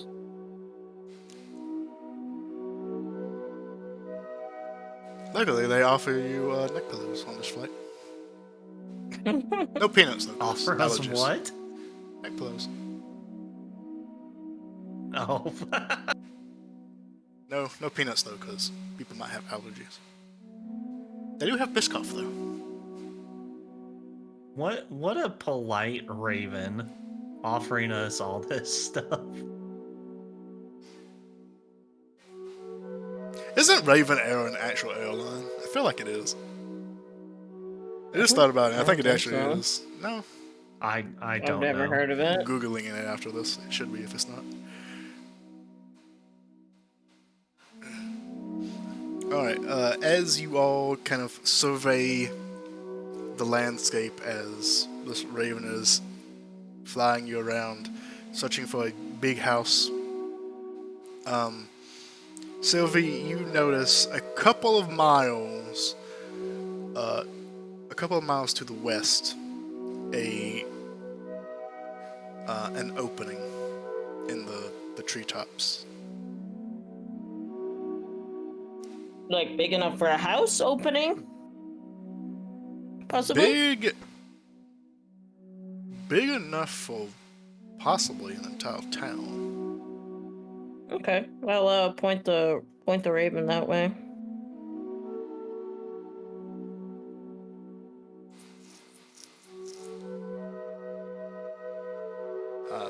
You point the raven in that direction, and you want to say something else?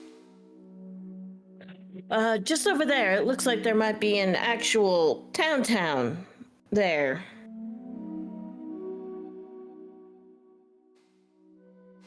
Oh, a town. I've never heard of a town. I have to see one. I'm surprised. They usually have lots of shiny things for you to collect there. Many shiny things. I do love shiny things. And he flies off in that direction, landing on the edge of this clearing, and peering inside. You see what looked like several. Excuse me. What looked like several kind of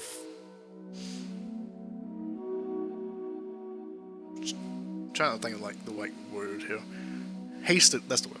Hastily built cabins.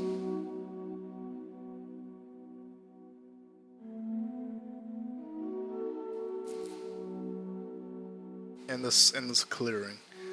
Just for everything else is flat land.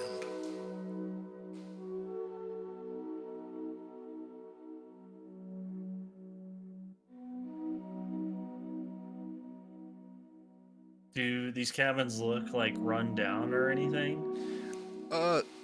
Make a perception check.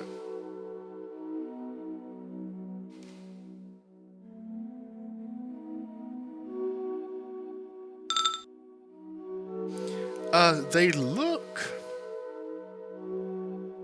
not really run down. They look like they were constructed by someone who probably didn't know what they were doing. The wood isn't like the logs that make up the size of the cabin isn't doesn't have the right divots for like the second logs to like snap on correctly. Like some parts are like lifted a little too high, some parts are a little too low, and it all kind of like gives each building like this little lopsided look to them. And the exterior is a little plain. Like you do see like bits of like windows where like logs have been cut out for like windows to be, but like there's no like decoration outside. Like you don't see any like little ornaments or anything like that, or like basically anything that would indicate that someone lives in this place currently.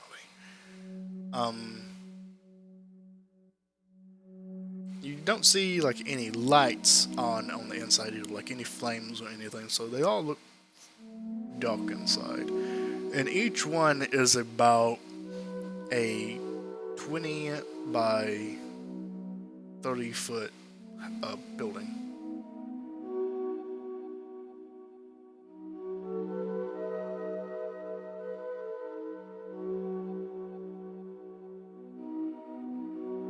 Well, and it's quiet.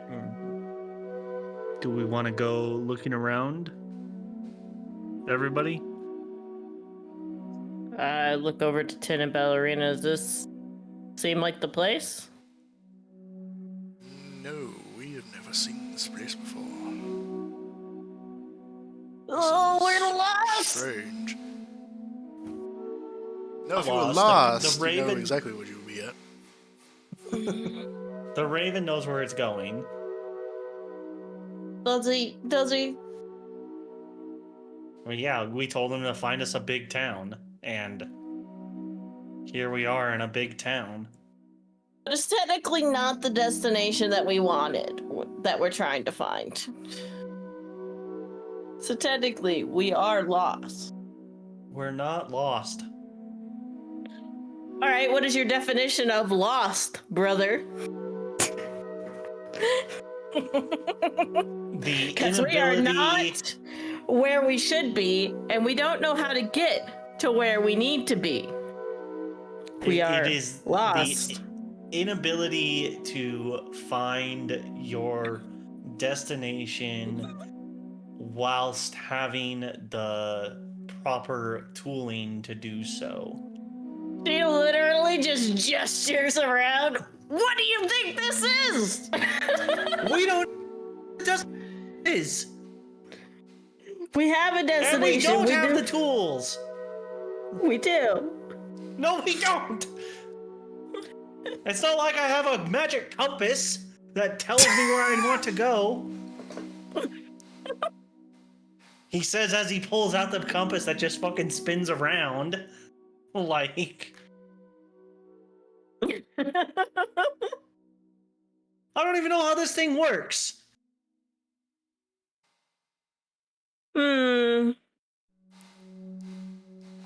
What's the compass doing?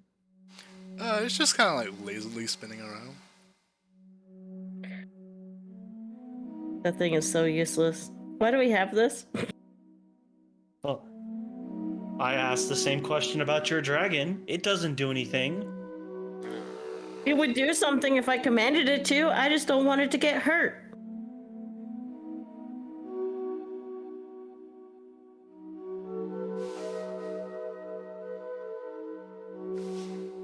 rather be back in the city of rats right now.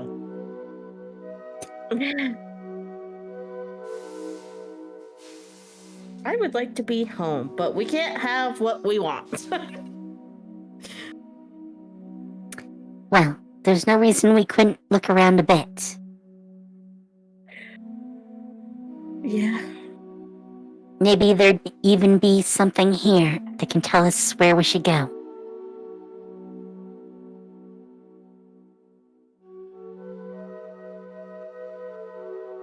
I agree.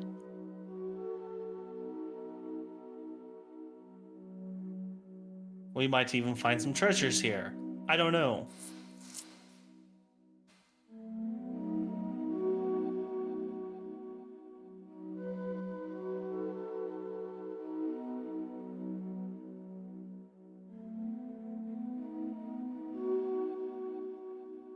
So am I flying down or...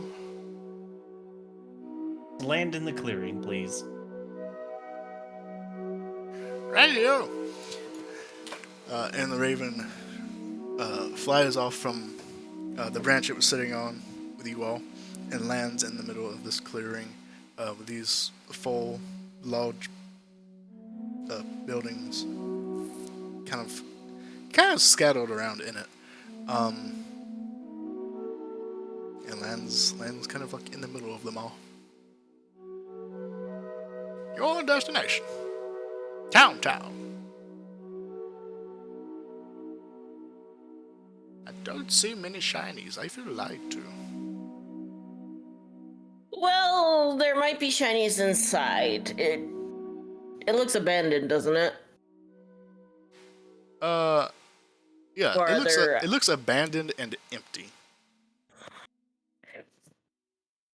Usually there are big people like us inhabiting these things, and they leave shinies. However, this one seems to be abandoned. Big people like you, but you're tiny. So- Like they look like us, but they're big. They're super big. Ah, We are tiny for unknown reasons. that seems normal. It is not. That seems bizarre. It is.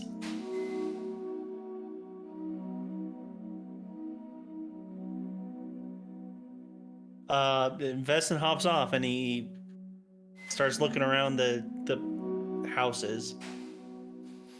Alright, so you hop off and you make your way to one of these houses.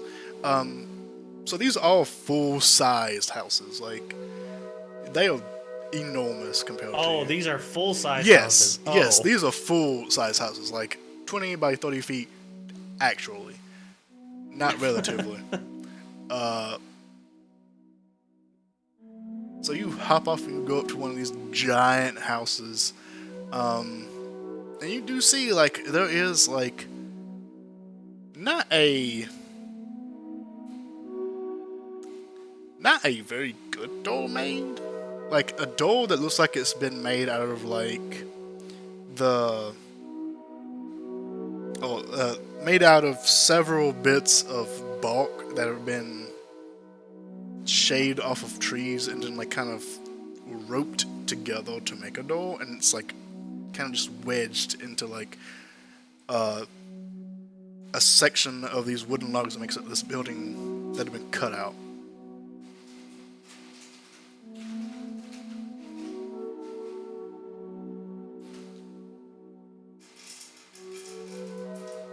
And it also is not made like foam to fit. So like there's like gaps and like little cracks that you could like see through and even walk through.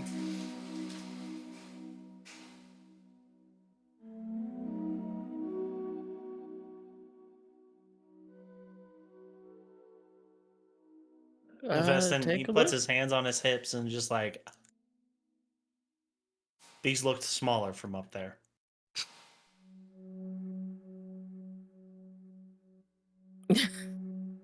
That's all I see. He's just like, You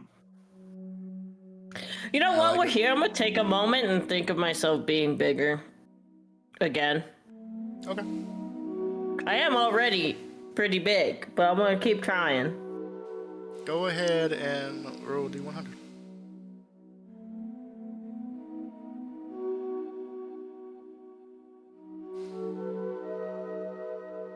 I like how y'all have pretty much forgotten like the original reason why you went to the Rat King, and have just embraced this. I can dream myself to be bigger now. oh no, I remember, but that does not seem to be the I completely consensus. forgot. I completely forgot. I got caught up in the Got caught up in the Rat revolution. Revolution. Yeah. Yeah. We were trying to get a boon for a Sylvie- stink bug. Sylvie's got ADHD. She's just one. She's gone. Uh, you try to focus on being big, and you don't. You're like focusing, and you just big, big, big. And you open your eyes one at a time, and it's nothing. You'll feel the same size as before. Rest in peace. Ugh, I thought maybe I could go back to being myself.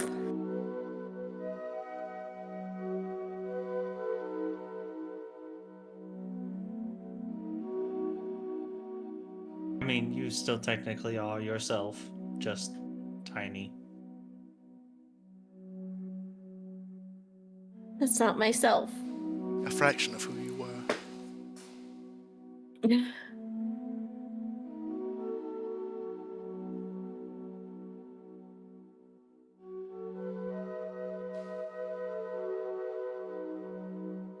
Well, let's search this place. Or try to. Alright, so you begin to search the denizens. Are you all going to... That doesn't matter. Go ahead and roll me a investigation check. See what you can find. Just assume you're searching everything.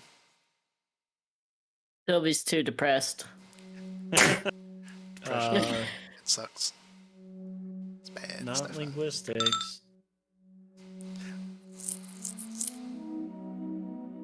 That's a thing we don't use. Well, Alright, this is not our best skill, but It's really not. But through the power of working together, and friendship, and ravens.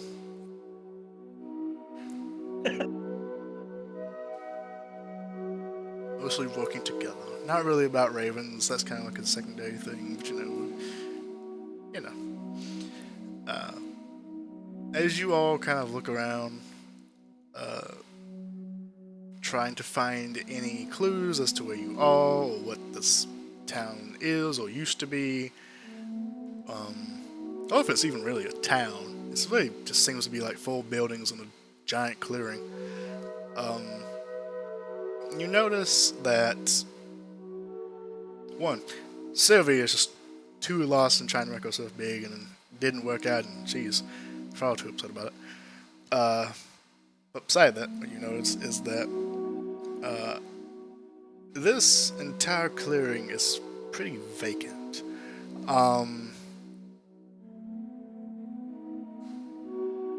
You notice that all that's really here are these 4 buildings. You notice that the ground that kind of meets where the buildings are sat at kind of digs up a little. Like it looks like dirt kind of like builds up and kind of like piles on top of like the sides of the buildings where they are sitting, resting at. You peer inside through like the many cracks in these very shoddily made doors. And you notice that a large majority of the buildings are empty. They're not really even refurbished at all. It's just like plain logs constructed together in a shoddy fashion to make a shell of a building. And it's the same for almost all of them. Well, actually, it's the same for all of them. Not almost, there was no reason for that. It was the same for all of them.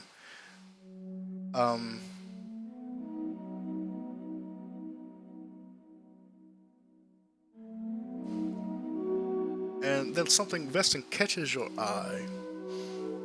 You notice each one of the buildings, the flooring, has like a strange bulge to it.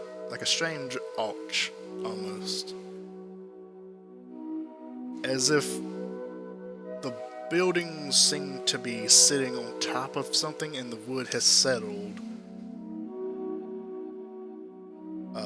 to create this like bulge under the flooring that encompasses a lot of the room. And that's another thing, is that these buildings all seem to be one room. There's no walls inside, like separating rooms, and there's no doors. They're just buildings. Yes. Vishara looks at it and goes, okay, that's unusual. Yes, I do agree.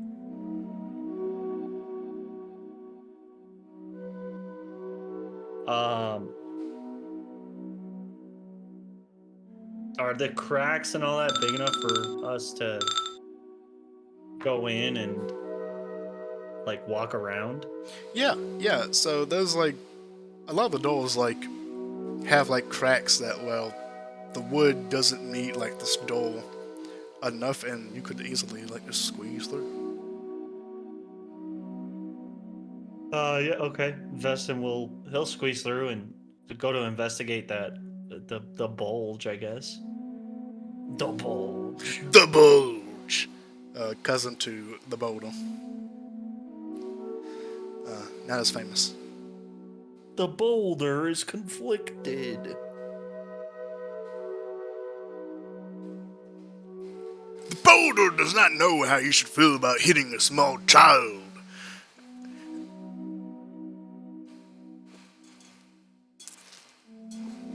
Alright, so you make your way inside.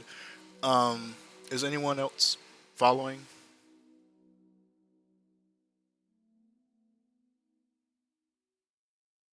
I mean, I guess so.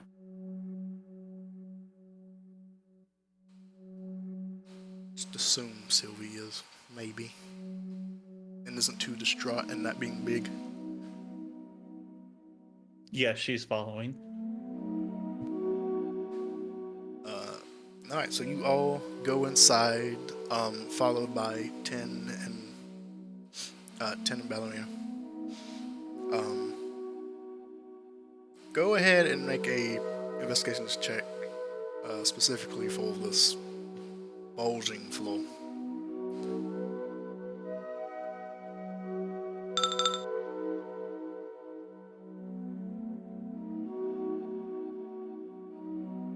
Should I roll one of these two? Yeah, because you're looking at it as well. Oh, wow. Ayo. Well then.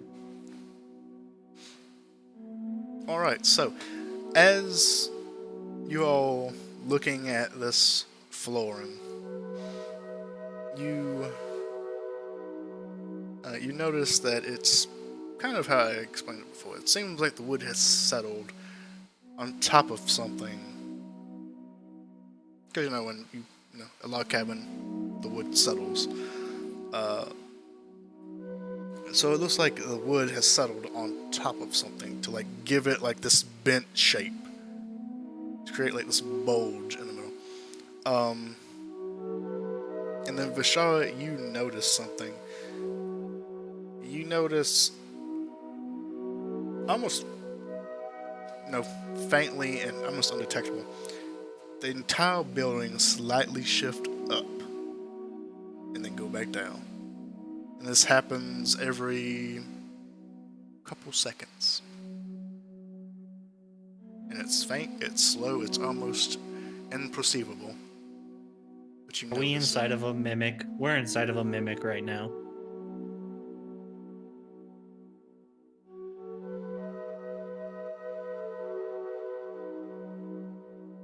Are we? Mm.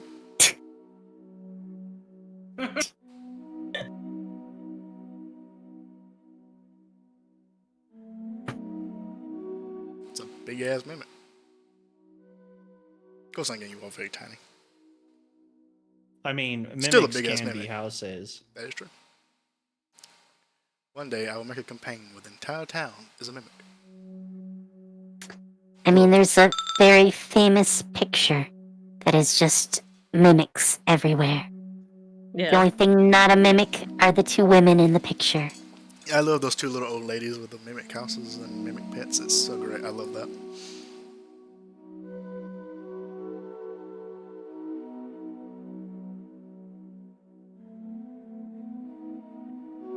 Alright, Okay, what so can you describe the room again that Uh, we came into? yeah, so the room, the entire building really, which is just one giant room, is completely empty. The one, like, I would say the one thing that stands out, but honestly, the fact that there's nothing in here, not even walls, kind of stands out, is this bulge in the floor that encompasses a lot of the floor, and it's kind of like this arch on the ground. It kind of goes from one end to the other. And the only one who has noticed this part so far is Vishara has noticed that the entire building seems to shift up and then shift back down every couple of seconds. Only slightly. Almost imperceptible. And did she mention that? I'll find out.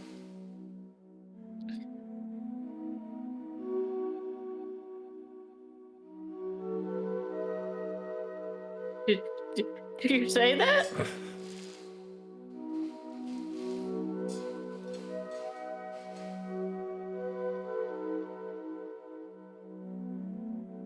Is this what we found out in the comments? Is Vishara Mongo? muted? Did their mic stop working? The gremlins got Vishara. Not the gremlins! No, I hurt my neck, so I wasn't listening for a sec. That's worse than gremlins. Do you tell the party that you noticed the floor moving? And are you okay?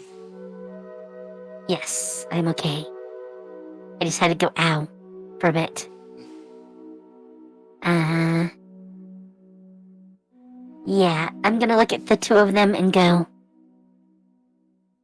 I think it's moving. I'm gonna back up towards the exit.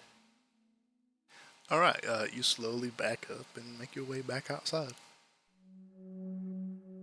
Don't like moving floors. Like breathing. No trust.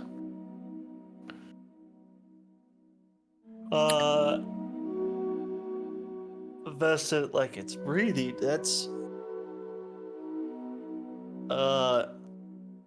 Veston starts poking the floor with his rapier as he walks in. Good boy. Alright, you start to poke the floor with your rapier. It feels like you're stabbing wood.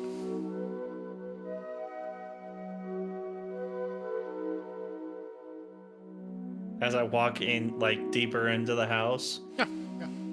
Walking deeper. Stab, stab. Feels like wood.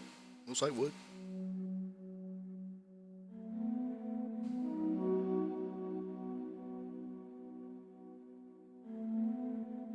You like stab a little piece and like chip it off, and it chips off like wood.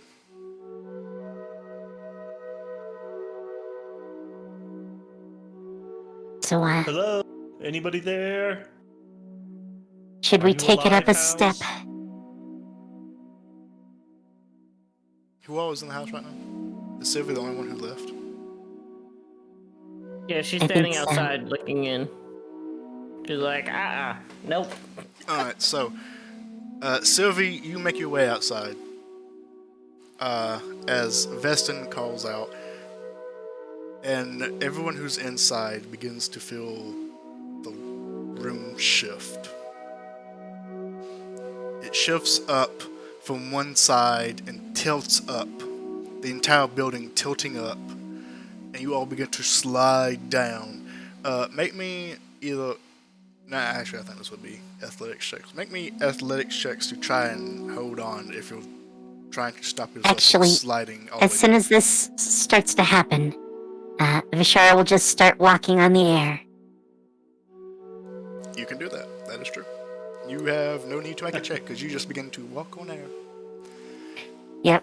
But anyone else, which I mean, not anyone else, I just mean Veston. It's only me. Oof. Yeah, because NPCs, they just gonna slide. Because I deem I it think so. Veston does too. Veston, you just slide. As you, 10 and Ballerina all just begin to slide down, kind of bumping up on the log floors, because it's not like leveled at all. It's like bumpy, like still, like it just looks like the bulk has been ripped off. So you just kind of go, and you are now laying against the wall as the entire building tilts up. It almost comes to a 90, like a 60-degree angle. Sylvie, you're outside, so what you see is the building shift, the dirt that has like kind of piled up on the edges of the building crumble away as you see two giant humanoid hands like grab out from under the building onto the ground and lift up. And you see this giant troll-looking creature with two giant tusks kind of like coming out of their face stand up, scratching their belly, and yells, "We got a fresh one!" As this troll stands up to full height, this house like strapped onto their back. And you notice the other houses begin to tremble and stand up as these full trolls stand up with these makeshift houses strapped onto their backs. Sylvie, watching all this, she just thinks they're gonna be so disappointed When it's that not a we're so mimic. small. What? No, that we're so small. Like, Oh, we're yeah, not even a meal. just like a little snacks. They're not even snacks, like little piece Not of candy. even. Like Tic Tacs. But she is gonna try, and the one that's carrying the home that they're in, she's gonna attempt to kind of like, assuming that they don't get out, she's gonna try and stealthily grab hold of the troll. Yeah, okay. Catch a ride. Roll stealth, and then roll athletics. I do have a You have a climb climbing speed, that's true. with difficult, specific, allowing me to climb difficult and ceilings and stuff. That's true. He's not really moving around too much, so I'll allow it. But do give me a stealth check. Okay. Oh my god. Alright, so you run up, and you kind of dig your claws into like the hide of this giant's foot and begin to claw your way up, and he goes, "Oh! Whoa!" And he looks down and sees you like clawing your way up his leg. "What are you, tiny thingy?" And he begins to reach down to like either swat you or grab you. You're not really sure yet. What do you do? Let go. And start running. You let go and you just begin to book it. This is really like Jack and the Beanstalk type shit right now. Only like probably Getting outta here. more excessive. Alright, you begin to run off, almost like a little fly jumping off before he like smacks his leg where you were, and you begin to bolt off towards the forest line. Little bug puny thing. And you like turn around just long enough to see him like grab a hold of like the house that's on his back and begin to like twist it around his body. Alright, what's for dinner? So, and the rest of you don't really know what's going on, but you hear like this loud booming voice outside, and you hear like almost like hear and feel like earthquakes outside. That's kind of like what this feels like as all these buildings like rise up. What are you two doing? Doing all of this? Wow. You go ahead, Vishara. I think I'm gonna get out of the house first. Calmly just walk outside. Yeah, you And then just I'm gonna look around and go, oh, yeah, this is something. What's going on? Trolls. Very, very large trolls. house trolls. House trolls, the worst kind of trolls.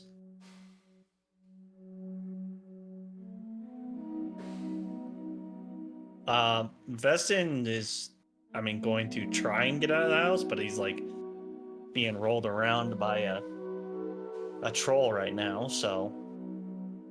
Yeah, so to like put this into perspective, you're like super small, doll sized, really. Like doll sized, you 10 and Ballerina are all lying on a wall, basically, of this building, and being shifted and shook around, and it's going to be difficult to get out of here. Not impossible, but difficult. Well, Vestin's gonna try and find a way, and try and guide Ballerina and Tin out with him. Alright, go ahead and give me a perception check.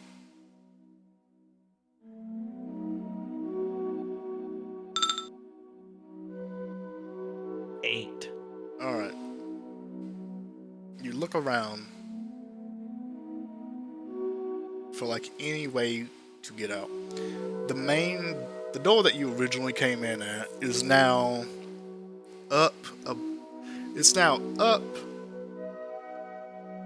on the side, like up on one of the sides of the walls. That is now up in the air. So the door that you went in and through is now up in the air. You would have to climb basically a shell mountain to get up to this door, to like crawl through one of these holes and to get one of these gaps. And that's the exit that screams out to you the loudest as you're like looking around in this kind of mild state of panic, but you kind of keep yourself calm, but you're still like quickly looking around and you're a little frazzled given the circumstances.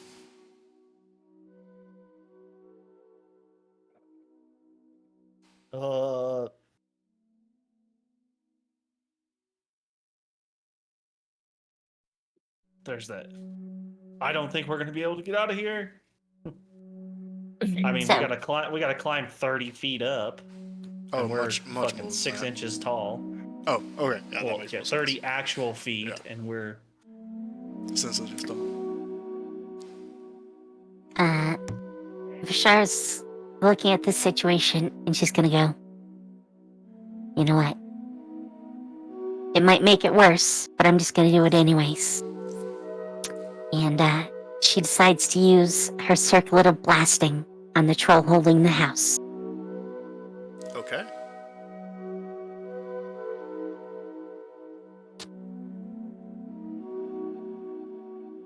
Though I'm gonna have to do this manually, because we never set up anything for it. I need to do that. You can only use it once a day, so... Let's see. Okay, well, I rolled really well. Some good to hits, some good to hits. Okay, so... Yeah, so those... Quite literally, no he can miss. This is quite literally like hitting the broadside of a bomb. So all of these do hit. I want to say though, because of like the size difference and like the thickness of his hide, that only the 2 above 20 are going to hit. Well, the 2 at 20 and above. Alright, let's roll some damage then. Wow, that first one. Oof. Alright, 13 fire damage. It is fire, right? Yes. 13 fire damage to this massive troll, which is just storing out over you. Like, it's kaiju bear levels right now, only bigger than a bear. As like these 2 little miniature fireballs hit this troll, and then you like hit like the side of his face, and he goes, "Oh, fire! Fire!" And you see him like smacking himself in the face, and he like begins to like panic at this fire. And he like, you see him like take the straps off of the house and like throw it down. Fire! So the house lands with a loud thud. To the people in there.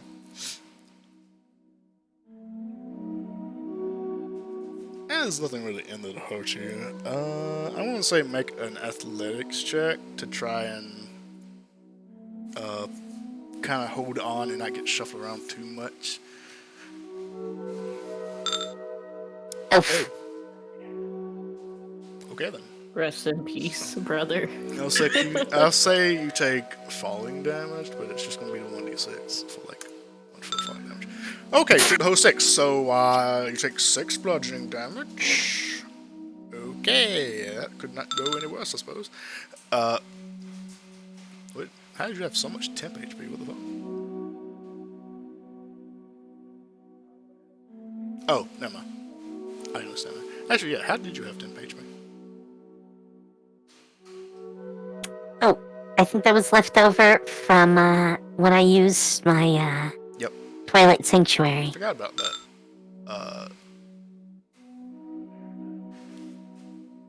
Alright, so Vestin, you and your duo get smashed up against the wall as the entire building just drops suddenly.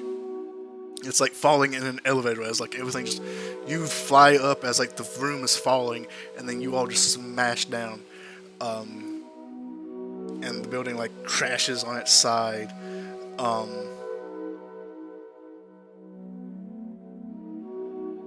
the bright side, you're not in the hands of a troll anymore, and he's freaking the fuck out. So this troll on the outside, you see him just rush over to like these other 3 trolls who have these houses on their backs as well. And they're all like trying to console him and like trying to figure out where the fire came from. And they all kind of get startled as well, hearing fire. And they're all like looking around. Shar's gonna be walking down to the house to see if she can help Vestin. Alright, you make your way down to the house. Sylvie, you have made your way throughout all of this back to the forest line. You're home free. Yeah. I'm watching to see if they need me to run back. You know what? I just realized I had oil on me. I should have tossed the oil on him first. Oh, that would have been so good. Yeah, that's my only fire spell. That's why I decided to use that one.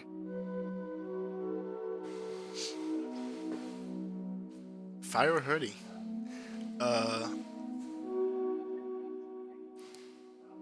Veston, what are you doing? Oh, I'm sorry. I was muted for some reason.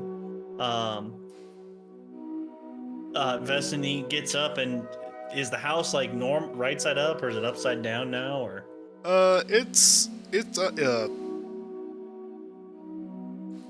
Yeah, words just left me all of a sudden. The house is right side up now. It is damaged.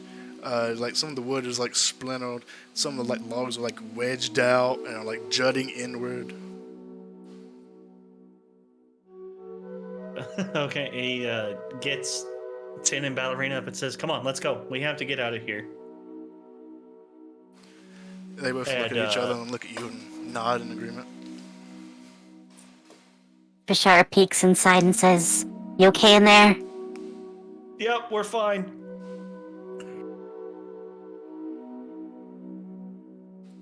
Try and find us a way out.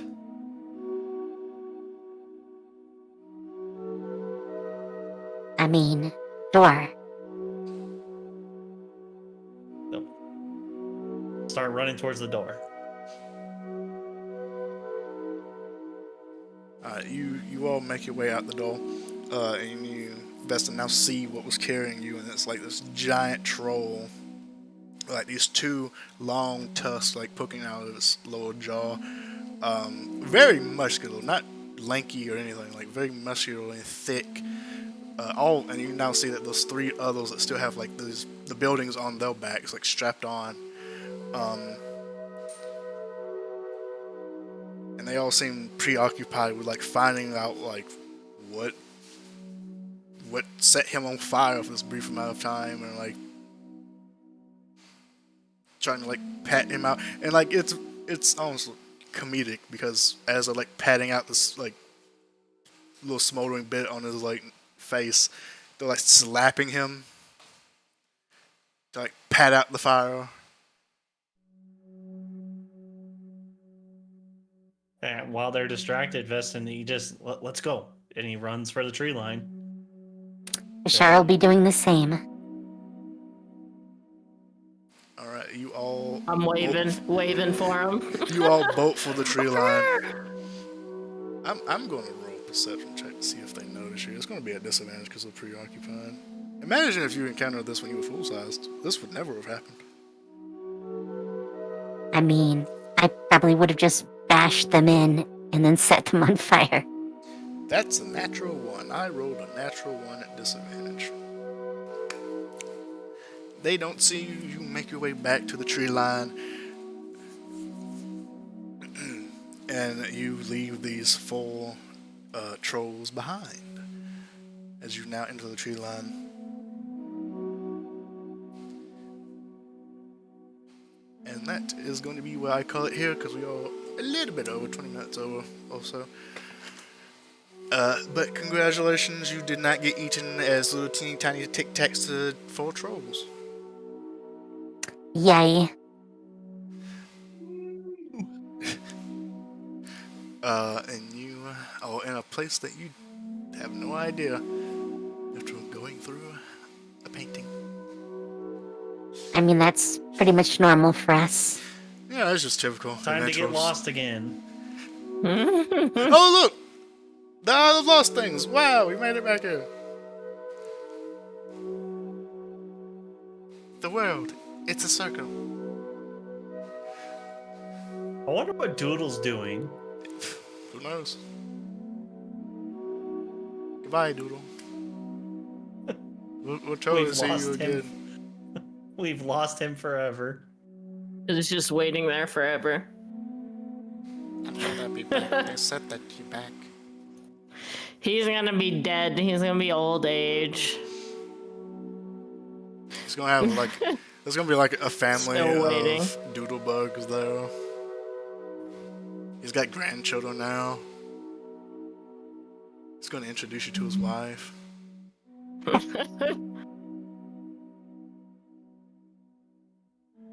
We did take a little while. He's gonna introduce you to his kids, and he's gonna introduce you to his like 20 grandkids.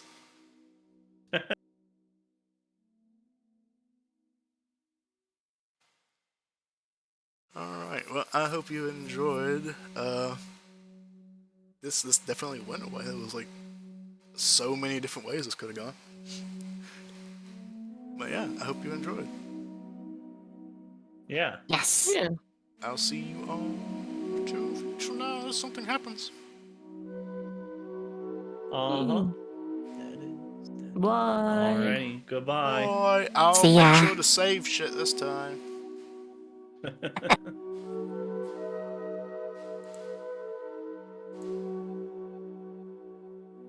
And I hope you all enjoyed. If you did, remember to like the video, subscribe to the channel, leave a comment down below. And I'll see you all next time.